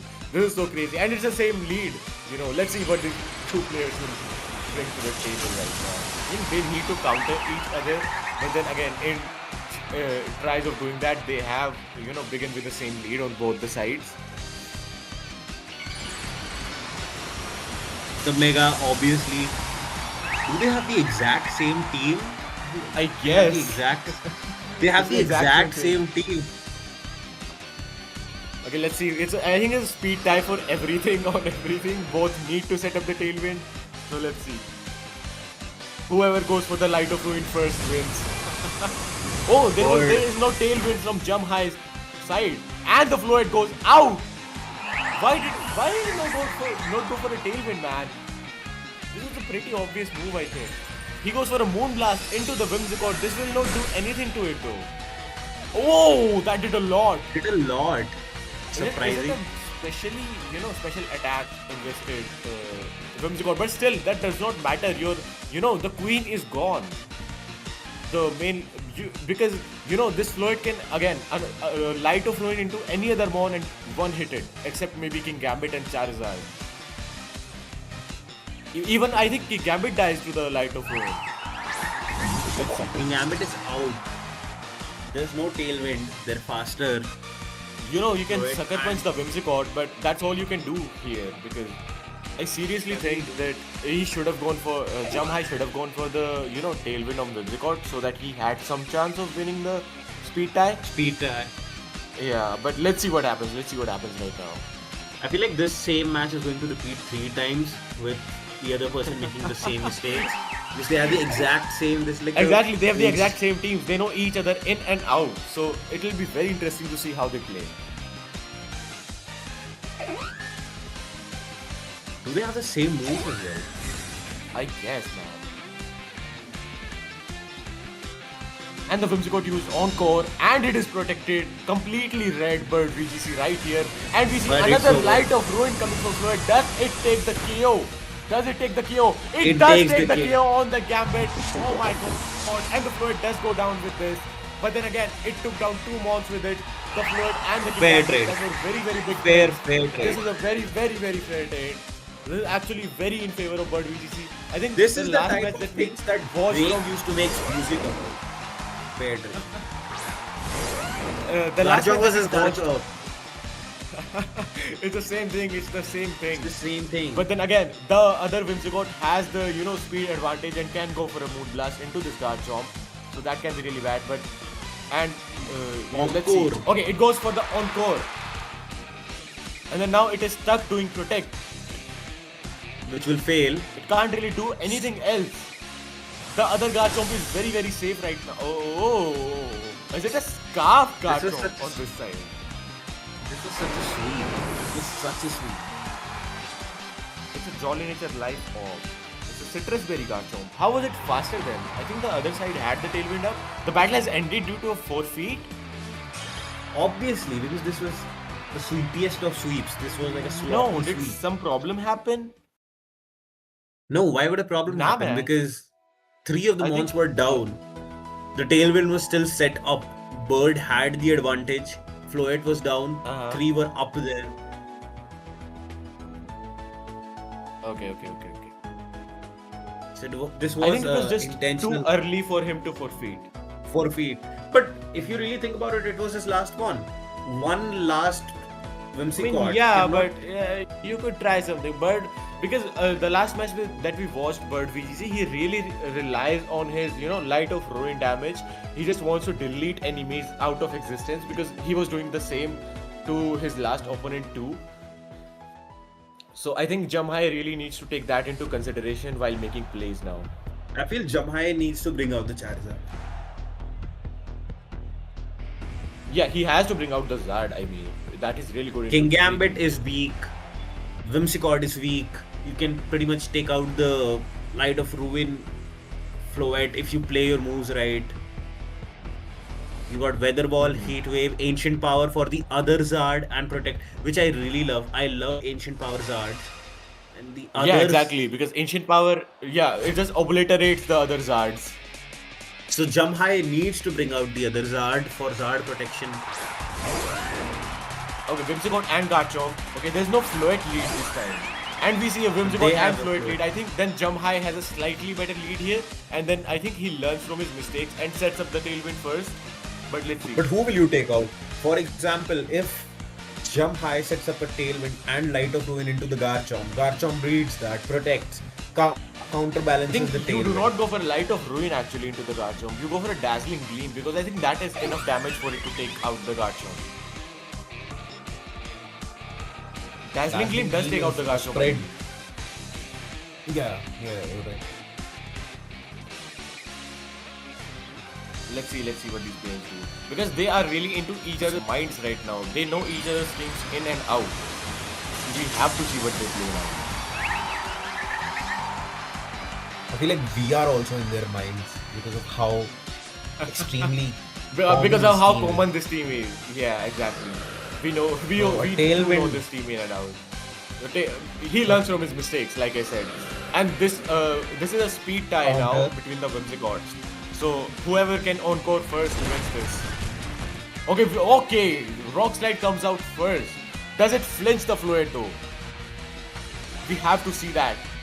It does flinch! Oh my god, it does flinch! The Garchomp is safe! It does flinch and the Garchomp is faster, so it can go for another one of those. Instead, I feel like if you do something else, like you can't really do anything else because both can't do anything at else. the risk of encoring each other, right? Because if one attacks and the other encores it, see, so this is what I was talking about. Again now he starts doing Tailwind. But it failed. And the Garchomp goes for another Rock Slide, I believe. Okay, Floette moves first. Is it a speed tie between the Garchomps too? Between the Garchomp and the Floette? I think it is. I feel like that has to be it because it doesn't make any sense. Yeah, that is crazy, man. So a flinch on one turn, yeah. and the RNG gives it back to you by winning the speed time. So the main Floette the other Floette is out here now. I think this is again another speed tie. So we'll have to see what happens. I think going for another Dazzling Gleam is a really viable option here. You just have to switch your Whimsicott right now into maybe something like Zard that does not take much damage from the Dazzling Gleam or the Light of Ruin. Though I'm pretty sure the Floette will not go for a Light of Ruin into the Whimsicott because going into a Floette would be the better choice. Makes sense. Yeah, let's see what these players do. Exactly. Whimsicott does go back because it will not do anything. And the Basculegion comes out. Last Respect pressure is not there because there's no bounce down right now. Nobody is down. It's just a 50 base. It's a 50 base power move right now. The Floette has Mega Evolved. The Fairy Aura will boost each other. And we see another Encore onto the Floette. So it is stuck doing Dazzling Gleam right now. And this moves first. Whimsicott is out of here, does not do much to the Floette. I think the other Floette does go for a Light of Ruin because that's what Bird VGC, Okay, Moonblast goes for a Moonblast. It will do a lot of damage. It will take out. Oh, it does not take out the Floette. Oh my god, this does not take out the Floette. This is so bad for Bird VGC right now. Jumhigh just absolutely obliterated this entire match. We have taken it back by another. I think this was a low roll Moonblast because I think this could have done it, man. This should have done it. Yeah. Sweep for sweep here. Again, I think he should have taken the low roll into consideration and went for the Light of Ruin just to be safe. But let's see what happens right now. Wait, which one of the basks is? The bird None bask of the is Mystic basks Water. is. The bird None bask of is the. Mystic Water, and the other one is Life Orb. So none of them are scarves. No, none of them are scarred. So we see the Aqua Aqua Jet. Jet coming out onto the Floet, and the Floet is out of here. But the Basilisk is protected, so it does not matter. I think bringing Both out sides. maybe a King Gambit right now can be a good choice. Because How of the about Iron you Head push pressure. out the Whimsicott, set up the tailwind, destroy. Yeah, exactly. You have to set up the tailwind again. I agree. And then the Best Fusion will be the fastest. And now the Last Respect is Floet. 100 base power. You can also go for Wave Crash into the Floet, like anything you want. But I feel like you- Floet is a piece that will be protected, so you go into Last Respect. Exactly, you go other into Basilisk. Basilisk. I think the Basilisk does go down with one Last Respect. That is what I would do. Let's see. Tailwind. Even and if Floet go, but Floet can't go for Protect because there's encore pressure from Whimsicott right there. So he'll have to take everything into consideration before playing his moves. Let's see what they do. Okay, if the Basilisk goes for the Protect, it is afraid for the Last Respects.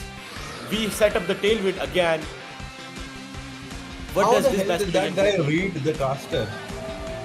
Okay, it did And the we go for Last the Respect. Last Respects into the Floet. That is really good because you can't really go for Protect in front of the Whimsicott. So I think they read each other to another level. Yeah. So Bird VGC has forfeited this. Jumhigh has dominated this match, and it is a one-word score right now. This is a very heated match that is going on right now. It's the semi-finals. Whoever wins moves on to the finals. So let's go. Got Let's go sweep to up. the third round. I could not hear you. What? I said it was Sweep after sweep. We got sweep for it's like band for band, but we go sweep for sweep. Because these players both know each other so well that they really have to get into each other's heads to make the plays, man.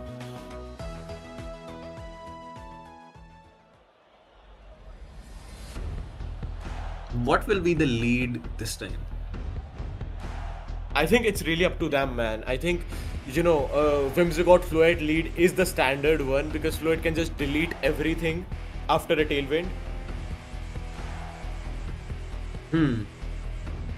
Both of them might, but I want to see the Zard come up because the Zard has a lot of advantage. Both of the teams.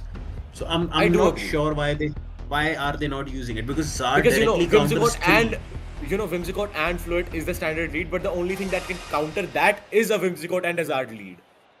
Huh. So let's see which one of the players adapt to it or both of them go for the Floet. Let's see. We see a Zard and Whimsicott lead. Very good from And the bird other VGC. side, And another oh, one. both of them adapt to each other. Oh my I am god. so. They are reading each other. I am reading them. You are reading them. We are reading each other. Everybody all- is reading everybody. It's man. like it's like a 4-point poker. That's crazy. And Jumhigh, like I said, has the advantage with the ancient power. So a tailwind plus an ancient power should take out the another Zard, and the Zard is now vulnerable because he knows this is an open team sheet match, right? So the other Zard knows. Bird knows that he has to switch out his Zard, and then he can put in something like a Mega Floet or something like that in its You position. can also bring out Garchomp. Ha, that Garchomp can can be eat that. But then again, it is threatened by the Eat that. Whimsicott so bad. But if okay, yeah, Bird that's VGC exactly does what Bird switch his did. Zard. and And the Garchomp Garchomp comes out like we said. so Everybody knows crazy. everything, man. Everybody knows everything. I was about to say what if he does Heat Wave because he read this and takes out the Whim. And there comes a tailwind. But both of them are really vulnerable in this turn. Let's see what the Zard has gone for right now. Zard has gone for ancient Ancient power. He did not read the Garchomp coming in. If he would have gone for a heat wave, he could have taken out Whimsicott. So this Zard also goes out because this Zard is also threatened by the Rock Slide of the Garchomp on the other side. So he will go out, and I think Mega Floet will make, not Mega, but the Floet can make its appearance. But I think Whimsicott can take. I think this Garchomp has to protect here because Whimsicott can just move. Whimsicott can do both cast. Exactly. So will it be a is switch a into really a scary Basque position or- for the Garchomp right now because Whimsicott is ultimately the fastest thing on the field. Both of the Whimsicotts. So will it be a switch into the I think they both are Basque? trying to get into each other's heads. I think for Bird VC, switching out the Garchomp and bringing in the Zard can be a really good choice here. See, like I But said, let's the see. Floette is out. The Floette is out. And the Whimsicott goes for Encore on the other Whimsicott. Okay, Bird VG's, Encore always moves first. And the Whimsicott is stuck doing Tailwind again. Oh my god. And the Garchomp used Rock Slide. He did not. Whimsicott avoided it. And he did not read the, Zard going out. I think this Garchomp and this Floette again, speed tie. So, you never know what might happen. Wait. Mega Floette has points invested in the speed or not? Because if not, then Garchomp will move first. No, When last you time Mega they it- both were, they both were. But that was a Mega speed tie. Floette. This is a normal Floette. Oh yeah, he brought a normal Floette into it. Yes, because the Charizard has already I evolved. completely forgot about that. This is a normal Floette. This is not moving first, man. This is not moving first. Bird VGC withdraws the Garchomp.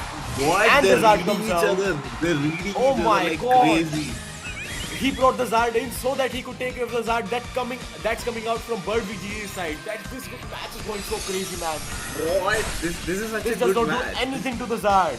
Man, Wait, they both let- know what is going on each other's heads. The other Charizard goes out again. Garchomp comes in. This Charizard should remain on the field and do a heat wave. That is what I predict. I can't really predict it, man. They both, They both are doing you have to good. be 2 to 3 turns ahead to really get into each other's heads because you can't really making simple plays can be the key here because the other opponent always keeps overreading you, so you just make the If simplest I of the was plays. Jumhigh, I would do a heat wave and I would Moonblast into the Charizard slot on both If I sides. would be Jumhigh, I would Ancient Power into the Zard and I would Dazzling Gleam into bottom in case the Garchomp comes out. The Garchomp did not come out though. So So you're the ancient Power would have done the job, right? done the job, yes. Moonblast does not do anything to it. Anything. It was a was a crit. crit. Still they And we see the doing- Dazzling Gleam, exactly. He went for the same move that I said. And do we see the Ancient Power right now? And we are seeing a Ball. Weather Ball. Okay. Will it take him out? No. This will not take it out. But then this is a very, weird move because it isn't really good into anything except the gambit. What?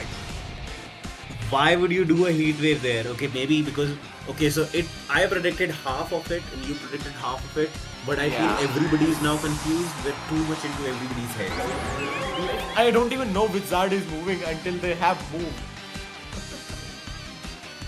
The opposite Bird Zard is faster and he's also bigger if you see it. Jumhigh Zard is a little bit smaller and he's slower also. So I feel like they will switch out the Zard, set in the Tailwind, and then Solar Beam, switch him back in and Solar Beam the Basque. Or till the time you can do something else, but then Last Respects can take out the Fluid. Yep. I don't know. I'm not gonna predict anything anymore. I wanna enjoy this. I wanna savor in this match. How good it is. Right?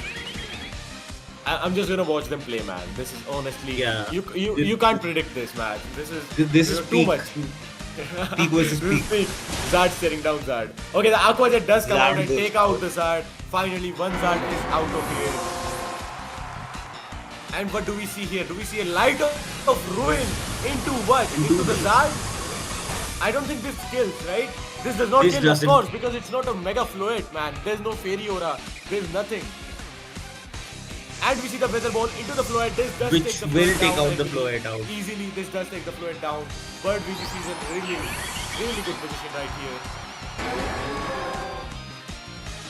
Sunlight is out, but he But the still has sun another has one gone to- out. He can switch out then and put again- the sun back. Gambit is But he here, doesn't but need then again, to. He can set up He the doesn't tailwind. need. He doesn't need to. set up the sun. Both of Jumhigh is weak to one heat wave. Even without the sun, they are weak. But again, the Basque Legion is under pressure of the Sucker Punch right now, and Sucker Punch will do a lot to Basque Legion right now. But I And feel like God it just can set up the tank it. tailwind. It can tank it. I think Gambit can also tank one heat wave if it's not in the sun. Gambit can tank one. Okay, the Aqua Jet coming out. Okay, we see the Moonblast coming out on the Zard. He just wants to get rid of the Zard, man. And now he can set up the Tailwind. This is a really good play from his side, I believe. And now the Kowtow Cleave can go into the Basque Legion and KO it. Let's go, man. As Jumhigh Basque Legion taken it has back. gone out. Jumhigh has taken it back. There's only one more left, and you also have Tailwind pressure, you have Moonblast pressure, you have Sucker Punch, you have everything in your arsenal. You don't even need to, actually, you don't even need to set up Tailwind here, you just Moonblast his shit out. Moonblast This and is going protect. crazy, man. You don't Moonblast even and need protect. you don't even need Protect, man. Just Sucker Punch and Moonblast this thing. I do protect because I'm scared of the RNG. In case the Moonblast misses. See, the Sucker Punch does take it out. And the Into Moonblast the comes Moonblast in. territory. Yup. And officially, Jumhigh has moved on into the the finals. Bird VGC played so nicely, but then again, this was a a match of who can get into each other's head more. And then Jumhigh has come out on top. His breaks were impeccable. Exactly, what a match, man! What a match! This is beautiful. Crazy, crazy, man, crazy. This fried my brain. Took all my brain cells to figure out what was going on because these This were is such exactly high-level why- plays the players were making, man. This is exactly why competitive Pokemon is not very mainstream because after a while, see, Pokemon starts out as rock, paper, scissors. Whoever can do super effective. Exactly. Then it becomes into chess. Whoever can set Then up it becomes their poker. moves first. Then it Because becomes you know poker. what you're trying to do. Opponents know what you're trying to do, and then you just have to outplay each other. That is crazy, man. This was pure poker. Has nothing to do with anything else. This was just poker. Exactly. Because even we know what they're trying to do. But you just have to overpredict everything. That's all you can do. Hmm. Okay, so typical W has to take his leave right now. He can't be with us for the finals, unfortunately. Thank you, man, for joining. Unfortunately, thank you so much for inviting me. And Yeah. Alchemist, thank you so much for being with me, Jira Soda. This was an amazing tournament so far. And the semifinals obviously was the perfect time to bid me off because this was such a beautiful match. I wouldn't want to miss that. Huge shout out to Jumhigh and huge shout out to Bird VGC as well. Thank you very much. And I will be taking my leave. Jira Soda will be your host from here onwards. Yep. And I hope he does a good job. Okay. Bye-bye. Bye bye.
Okay, so we are into the finals, the grand finals of Battle Chateau Knockout Tournament. And we have Jumhigh on the other side and Louis on the other side. Louis has survived a Toxapex and Jumhigh has survived a poker game with the identical team of Big Six. Let's see what these two have in store for us. Let's go, guys, let's go.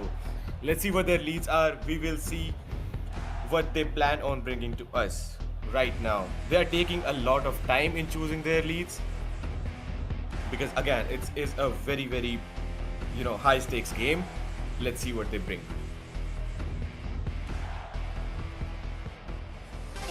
Let's go. They have chosen their final mons.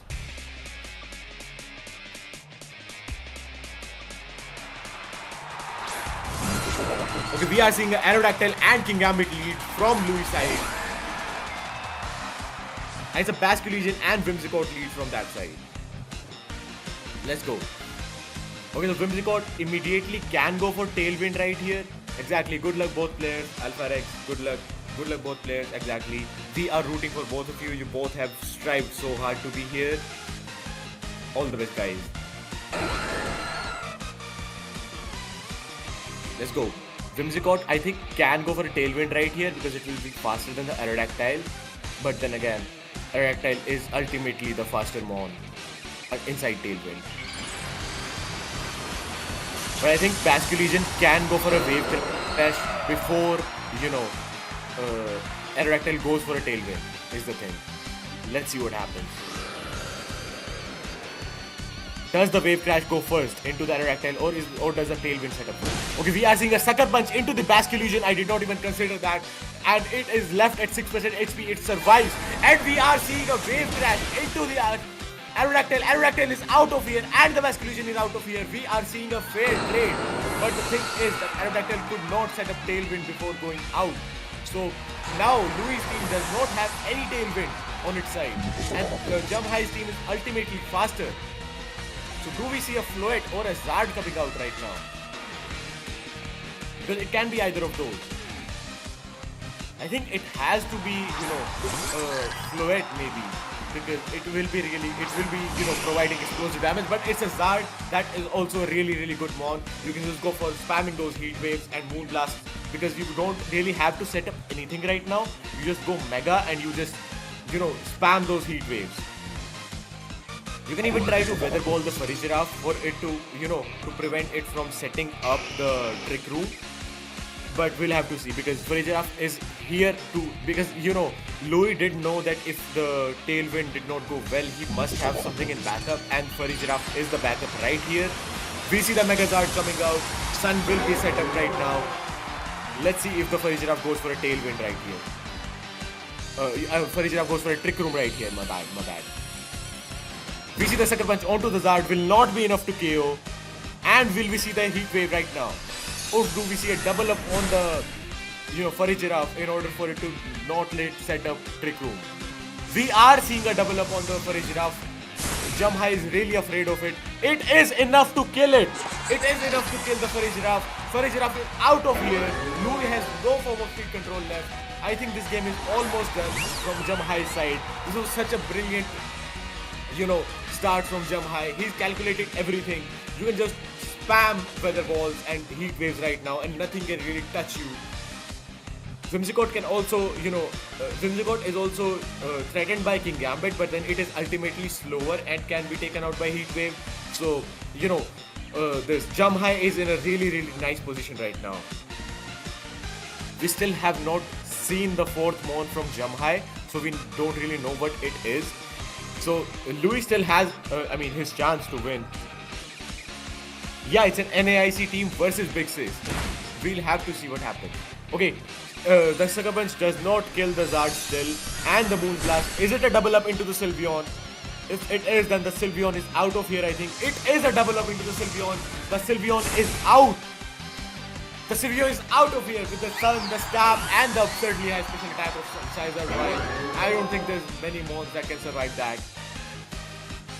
I think the Charizard will now go out with the Sucker Punch, but then again, he must have some. Okay, he goes for Protect, and he goes for Moonblast, I believe. Yes, we are seeing the Moonblast come out from the Whimsicott.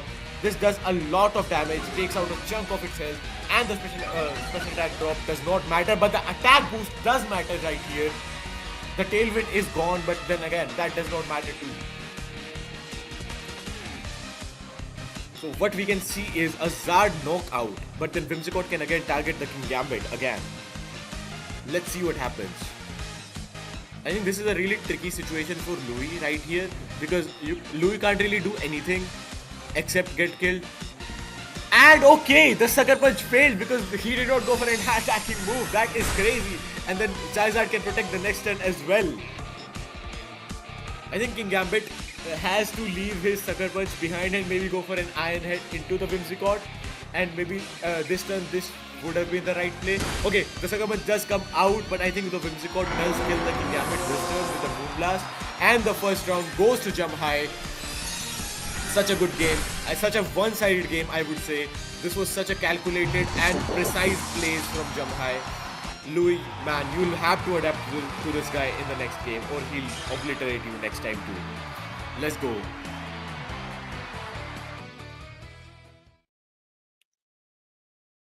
These plays are happening at such a level that you can't even predict what will happen.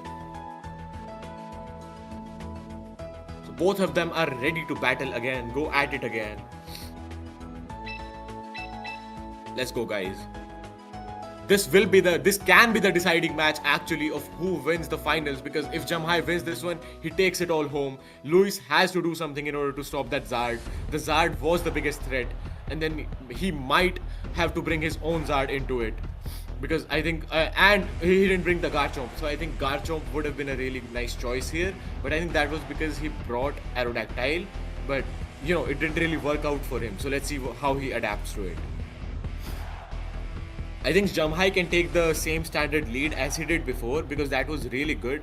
You know, you can set up Tailwind and then Basculegion can just delete everything in its path with no exceptions. Except maybe Farigiraf. It can't really kill Farigiraf, but except that I think it kills everything on the field with the Tailwind.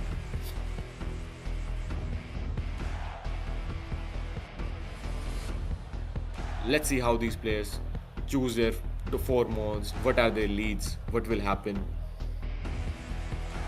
They are taking a long while to do it because again, it is a high stakes game, so I think they should take the time. Let's go. This is the Battle Chateau Knockout Tournament, and this is the Grand Finals.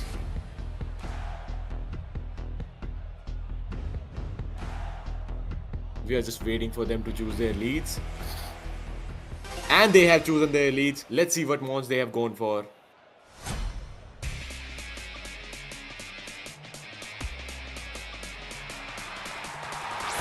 And we are seeing a Farigiraf and Kingambit. So I think the plan is to go for Trick Room right off the bat. And there's Garchomp and Charizard. So what I think is, like Jumhigh did before, he has to double up into the Farigiraf in order to kill it. So I think an Earthquake and a Weather Ball is about to come into the Farigiraf. But then again, Farigiraf, you know, Louis should be able to read this and maybe go for a Protect on the Farigiraf. Farigiraf again does not have Protect. Okay, Farigiraf does not have Protect, so he can't go for a Protect on the Farigiraf. And it has Psychic, Thunderbolt, Trick Room, and Roar. 2 of which moves have, you know, -6 priority. So they always move last, and it is a slow Pokemon anyway. So the Farigiraf is a setting right here. It can't do anything. Kingambit cannot kill both of these mons in one hit. So Farigiraf either has to switch out or do something else. Okay, Kingambit is going out. Aerodactyl has come out because of the Earthquake pressure, I believe. And there's no other switch. The Farigiraf is choosing to stay in. But I think this will be the end of it. There's really slim chances both of them are low rolls that this Farigiraf survives an Earthquake and a Weather Ball. Let's see how much it does to the Farigiraf. Because I think this will be the kind of the deciding factor. Okay, this does 70%. Okay, there's a very high chance that Farigiraf survives this. This just survives this. And it goes down. Oh my god. Okay, Farigiraf. Oh, I feel sorry for you, my man. But it is just how it is. You do not get to set up Trick Room in front of 2 such strong attackers. And now, this Aerodactyl is kind of, it can set up Tailwind is one thing it can do because it will be faster. So I think Zard has to go out here. It can't really stay in.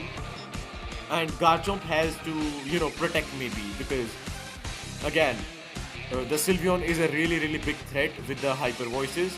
So I think you bring out the Whimsicott right here. Maybe switch, maybe protect the Zard and then bring in the Whimsicott.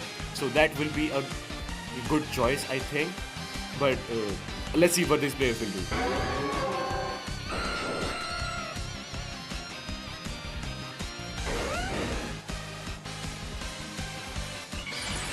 Okay, we are seeing a Mega Aerodactyl right here. So there is no Zard on Louis' team, that is for sure. I mean, yeah, we have seen 4 of his Mons, so that is for sure anyway. Okay, Zard goes for Protect. We are not seeing any switch. So, this Garchomp is not afraid of any Hyper Voices coming on it. But I think he's even prepared to lose his Garchomp maybe, because this Hyper Voice does it, I think, for the Garchomp. And it survives at 1 HP. How does that happen? Is it trained to do that? I do not know, man. Like, this is crazy. Is it trained to do that, or was it just chance? But it doesn't matter. It was crazy RNG, man. The luck is so on Jumhigh's side. This Garchomp should have gone out long ago. Let's see what happens. But I think Garchomp going down would have been the better move here because he has to switch the Garchomp now anyways, and the Charizard cannot protect from the Rock Slide. So that is one problem right now. So I think staying alive did more, bad than good to Jumhigh. But let us see what happens.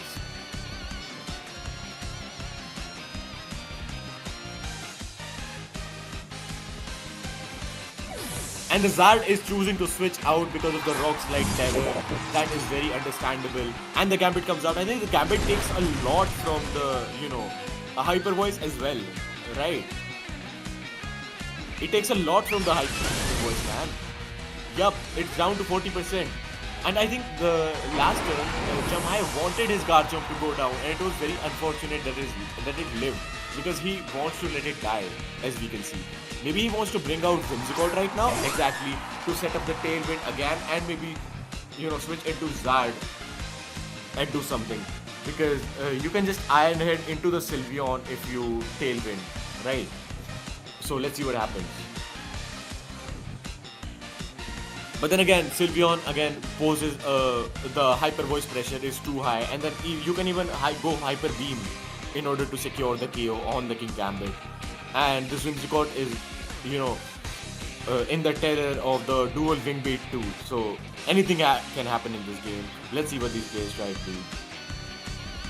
They are in each other's heads right now.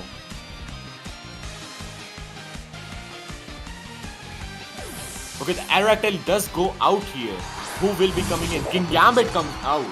Okay, so he is saving his Aerodactyl for the Zard. Because Iron Head would have done it for the, the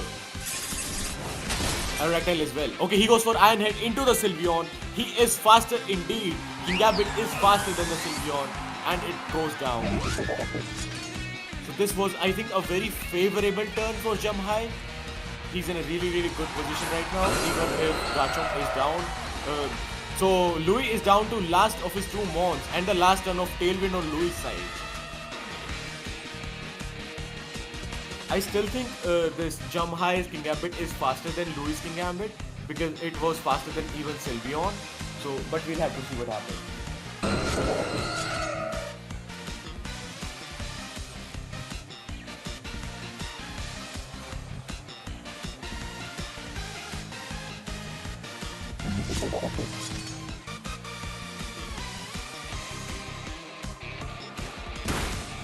Okay, we are seeing a Sucker Punch into the Aerodactyl, and the Dual Wing Beat, as expected, comes out and takes down the Whimsicott.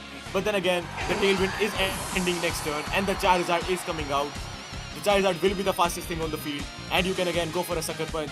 So this is a, oh my god, and the King Gambit is down again. So there's only one more left on his, Jumhigh's side. Lewis only has 2 months left. Lewis has 2 months left, but then again, he has Tailwind on his side, so you never know what can happen. I think he has to ignore the King Gambit for now and go straight into the Aerodactyl, because one Weather Ball onto the Aerodactyl will be it. But you never know if it, switches. So Heat Wave, I believe, is the best choice for Charizard here because it is the fastest right now. So I think it should go for a Heat Wave. Right.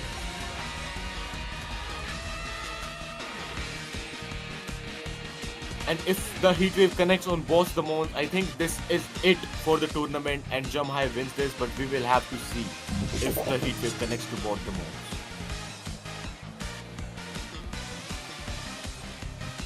He goes for the Heat Wave.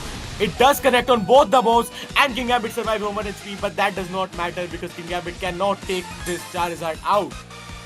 King Gambit just cannot do anything to take this Charizard out. The Sucker Punches won't be enough. And the Kowtow Cleave comes out. How much does it do? It does 50%. Sucker Punch will not be enough unless it is a critical hit. King Gambit needs a crit here. This is such a close match. Oh my god. King Gambit needs a crit here in order to get the Zard out, or the game belongs to Jumhigh. Jumhigh will be the champion. We will have to see if King Gambit can crit. Okay, he protects.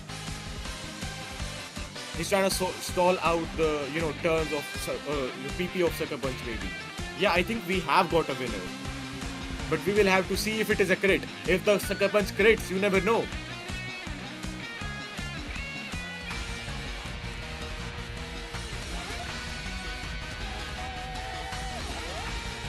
That is the only thing that can take the Zard down right now. And we see the Sucker Punch. And does it crit? It does not crit. And the Weather Ball does connect onto the King Gambit. The King Gambit is out of here. And we have our champion of the Battle Chateau Knockout Tournament. It is none other than Jumhigh. He has played so well. He played so well against his own matchup in the semi-finals. And now he has defeated Louis, who is such an exceptional player. It was such a great match. Man, these were such high-level plays. Oh my god. This has been such a pleasure to host this tournament. We have our, winner, the Blues Jumhigh in the chat. Man, we have got a winner. Let's go. So I think this is it, and we will take our leave right now. This was the Battle Chateau Knockout Tournament, and I am your host, Jira Soda, and I will be taking my leave now. Congratulations, Jumhigh, and congratulations everybody who ever participated in this tournament.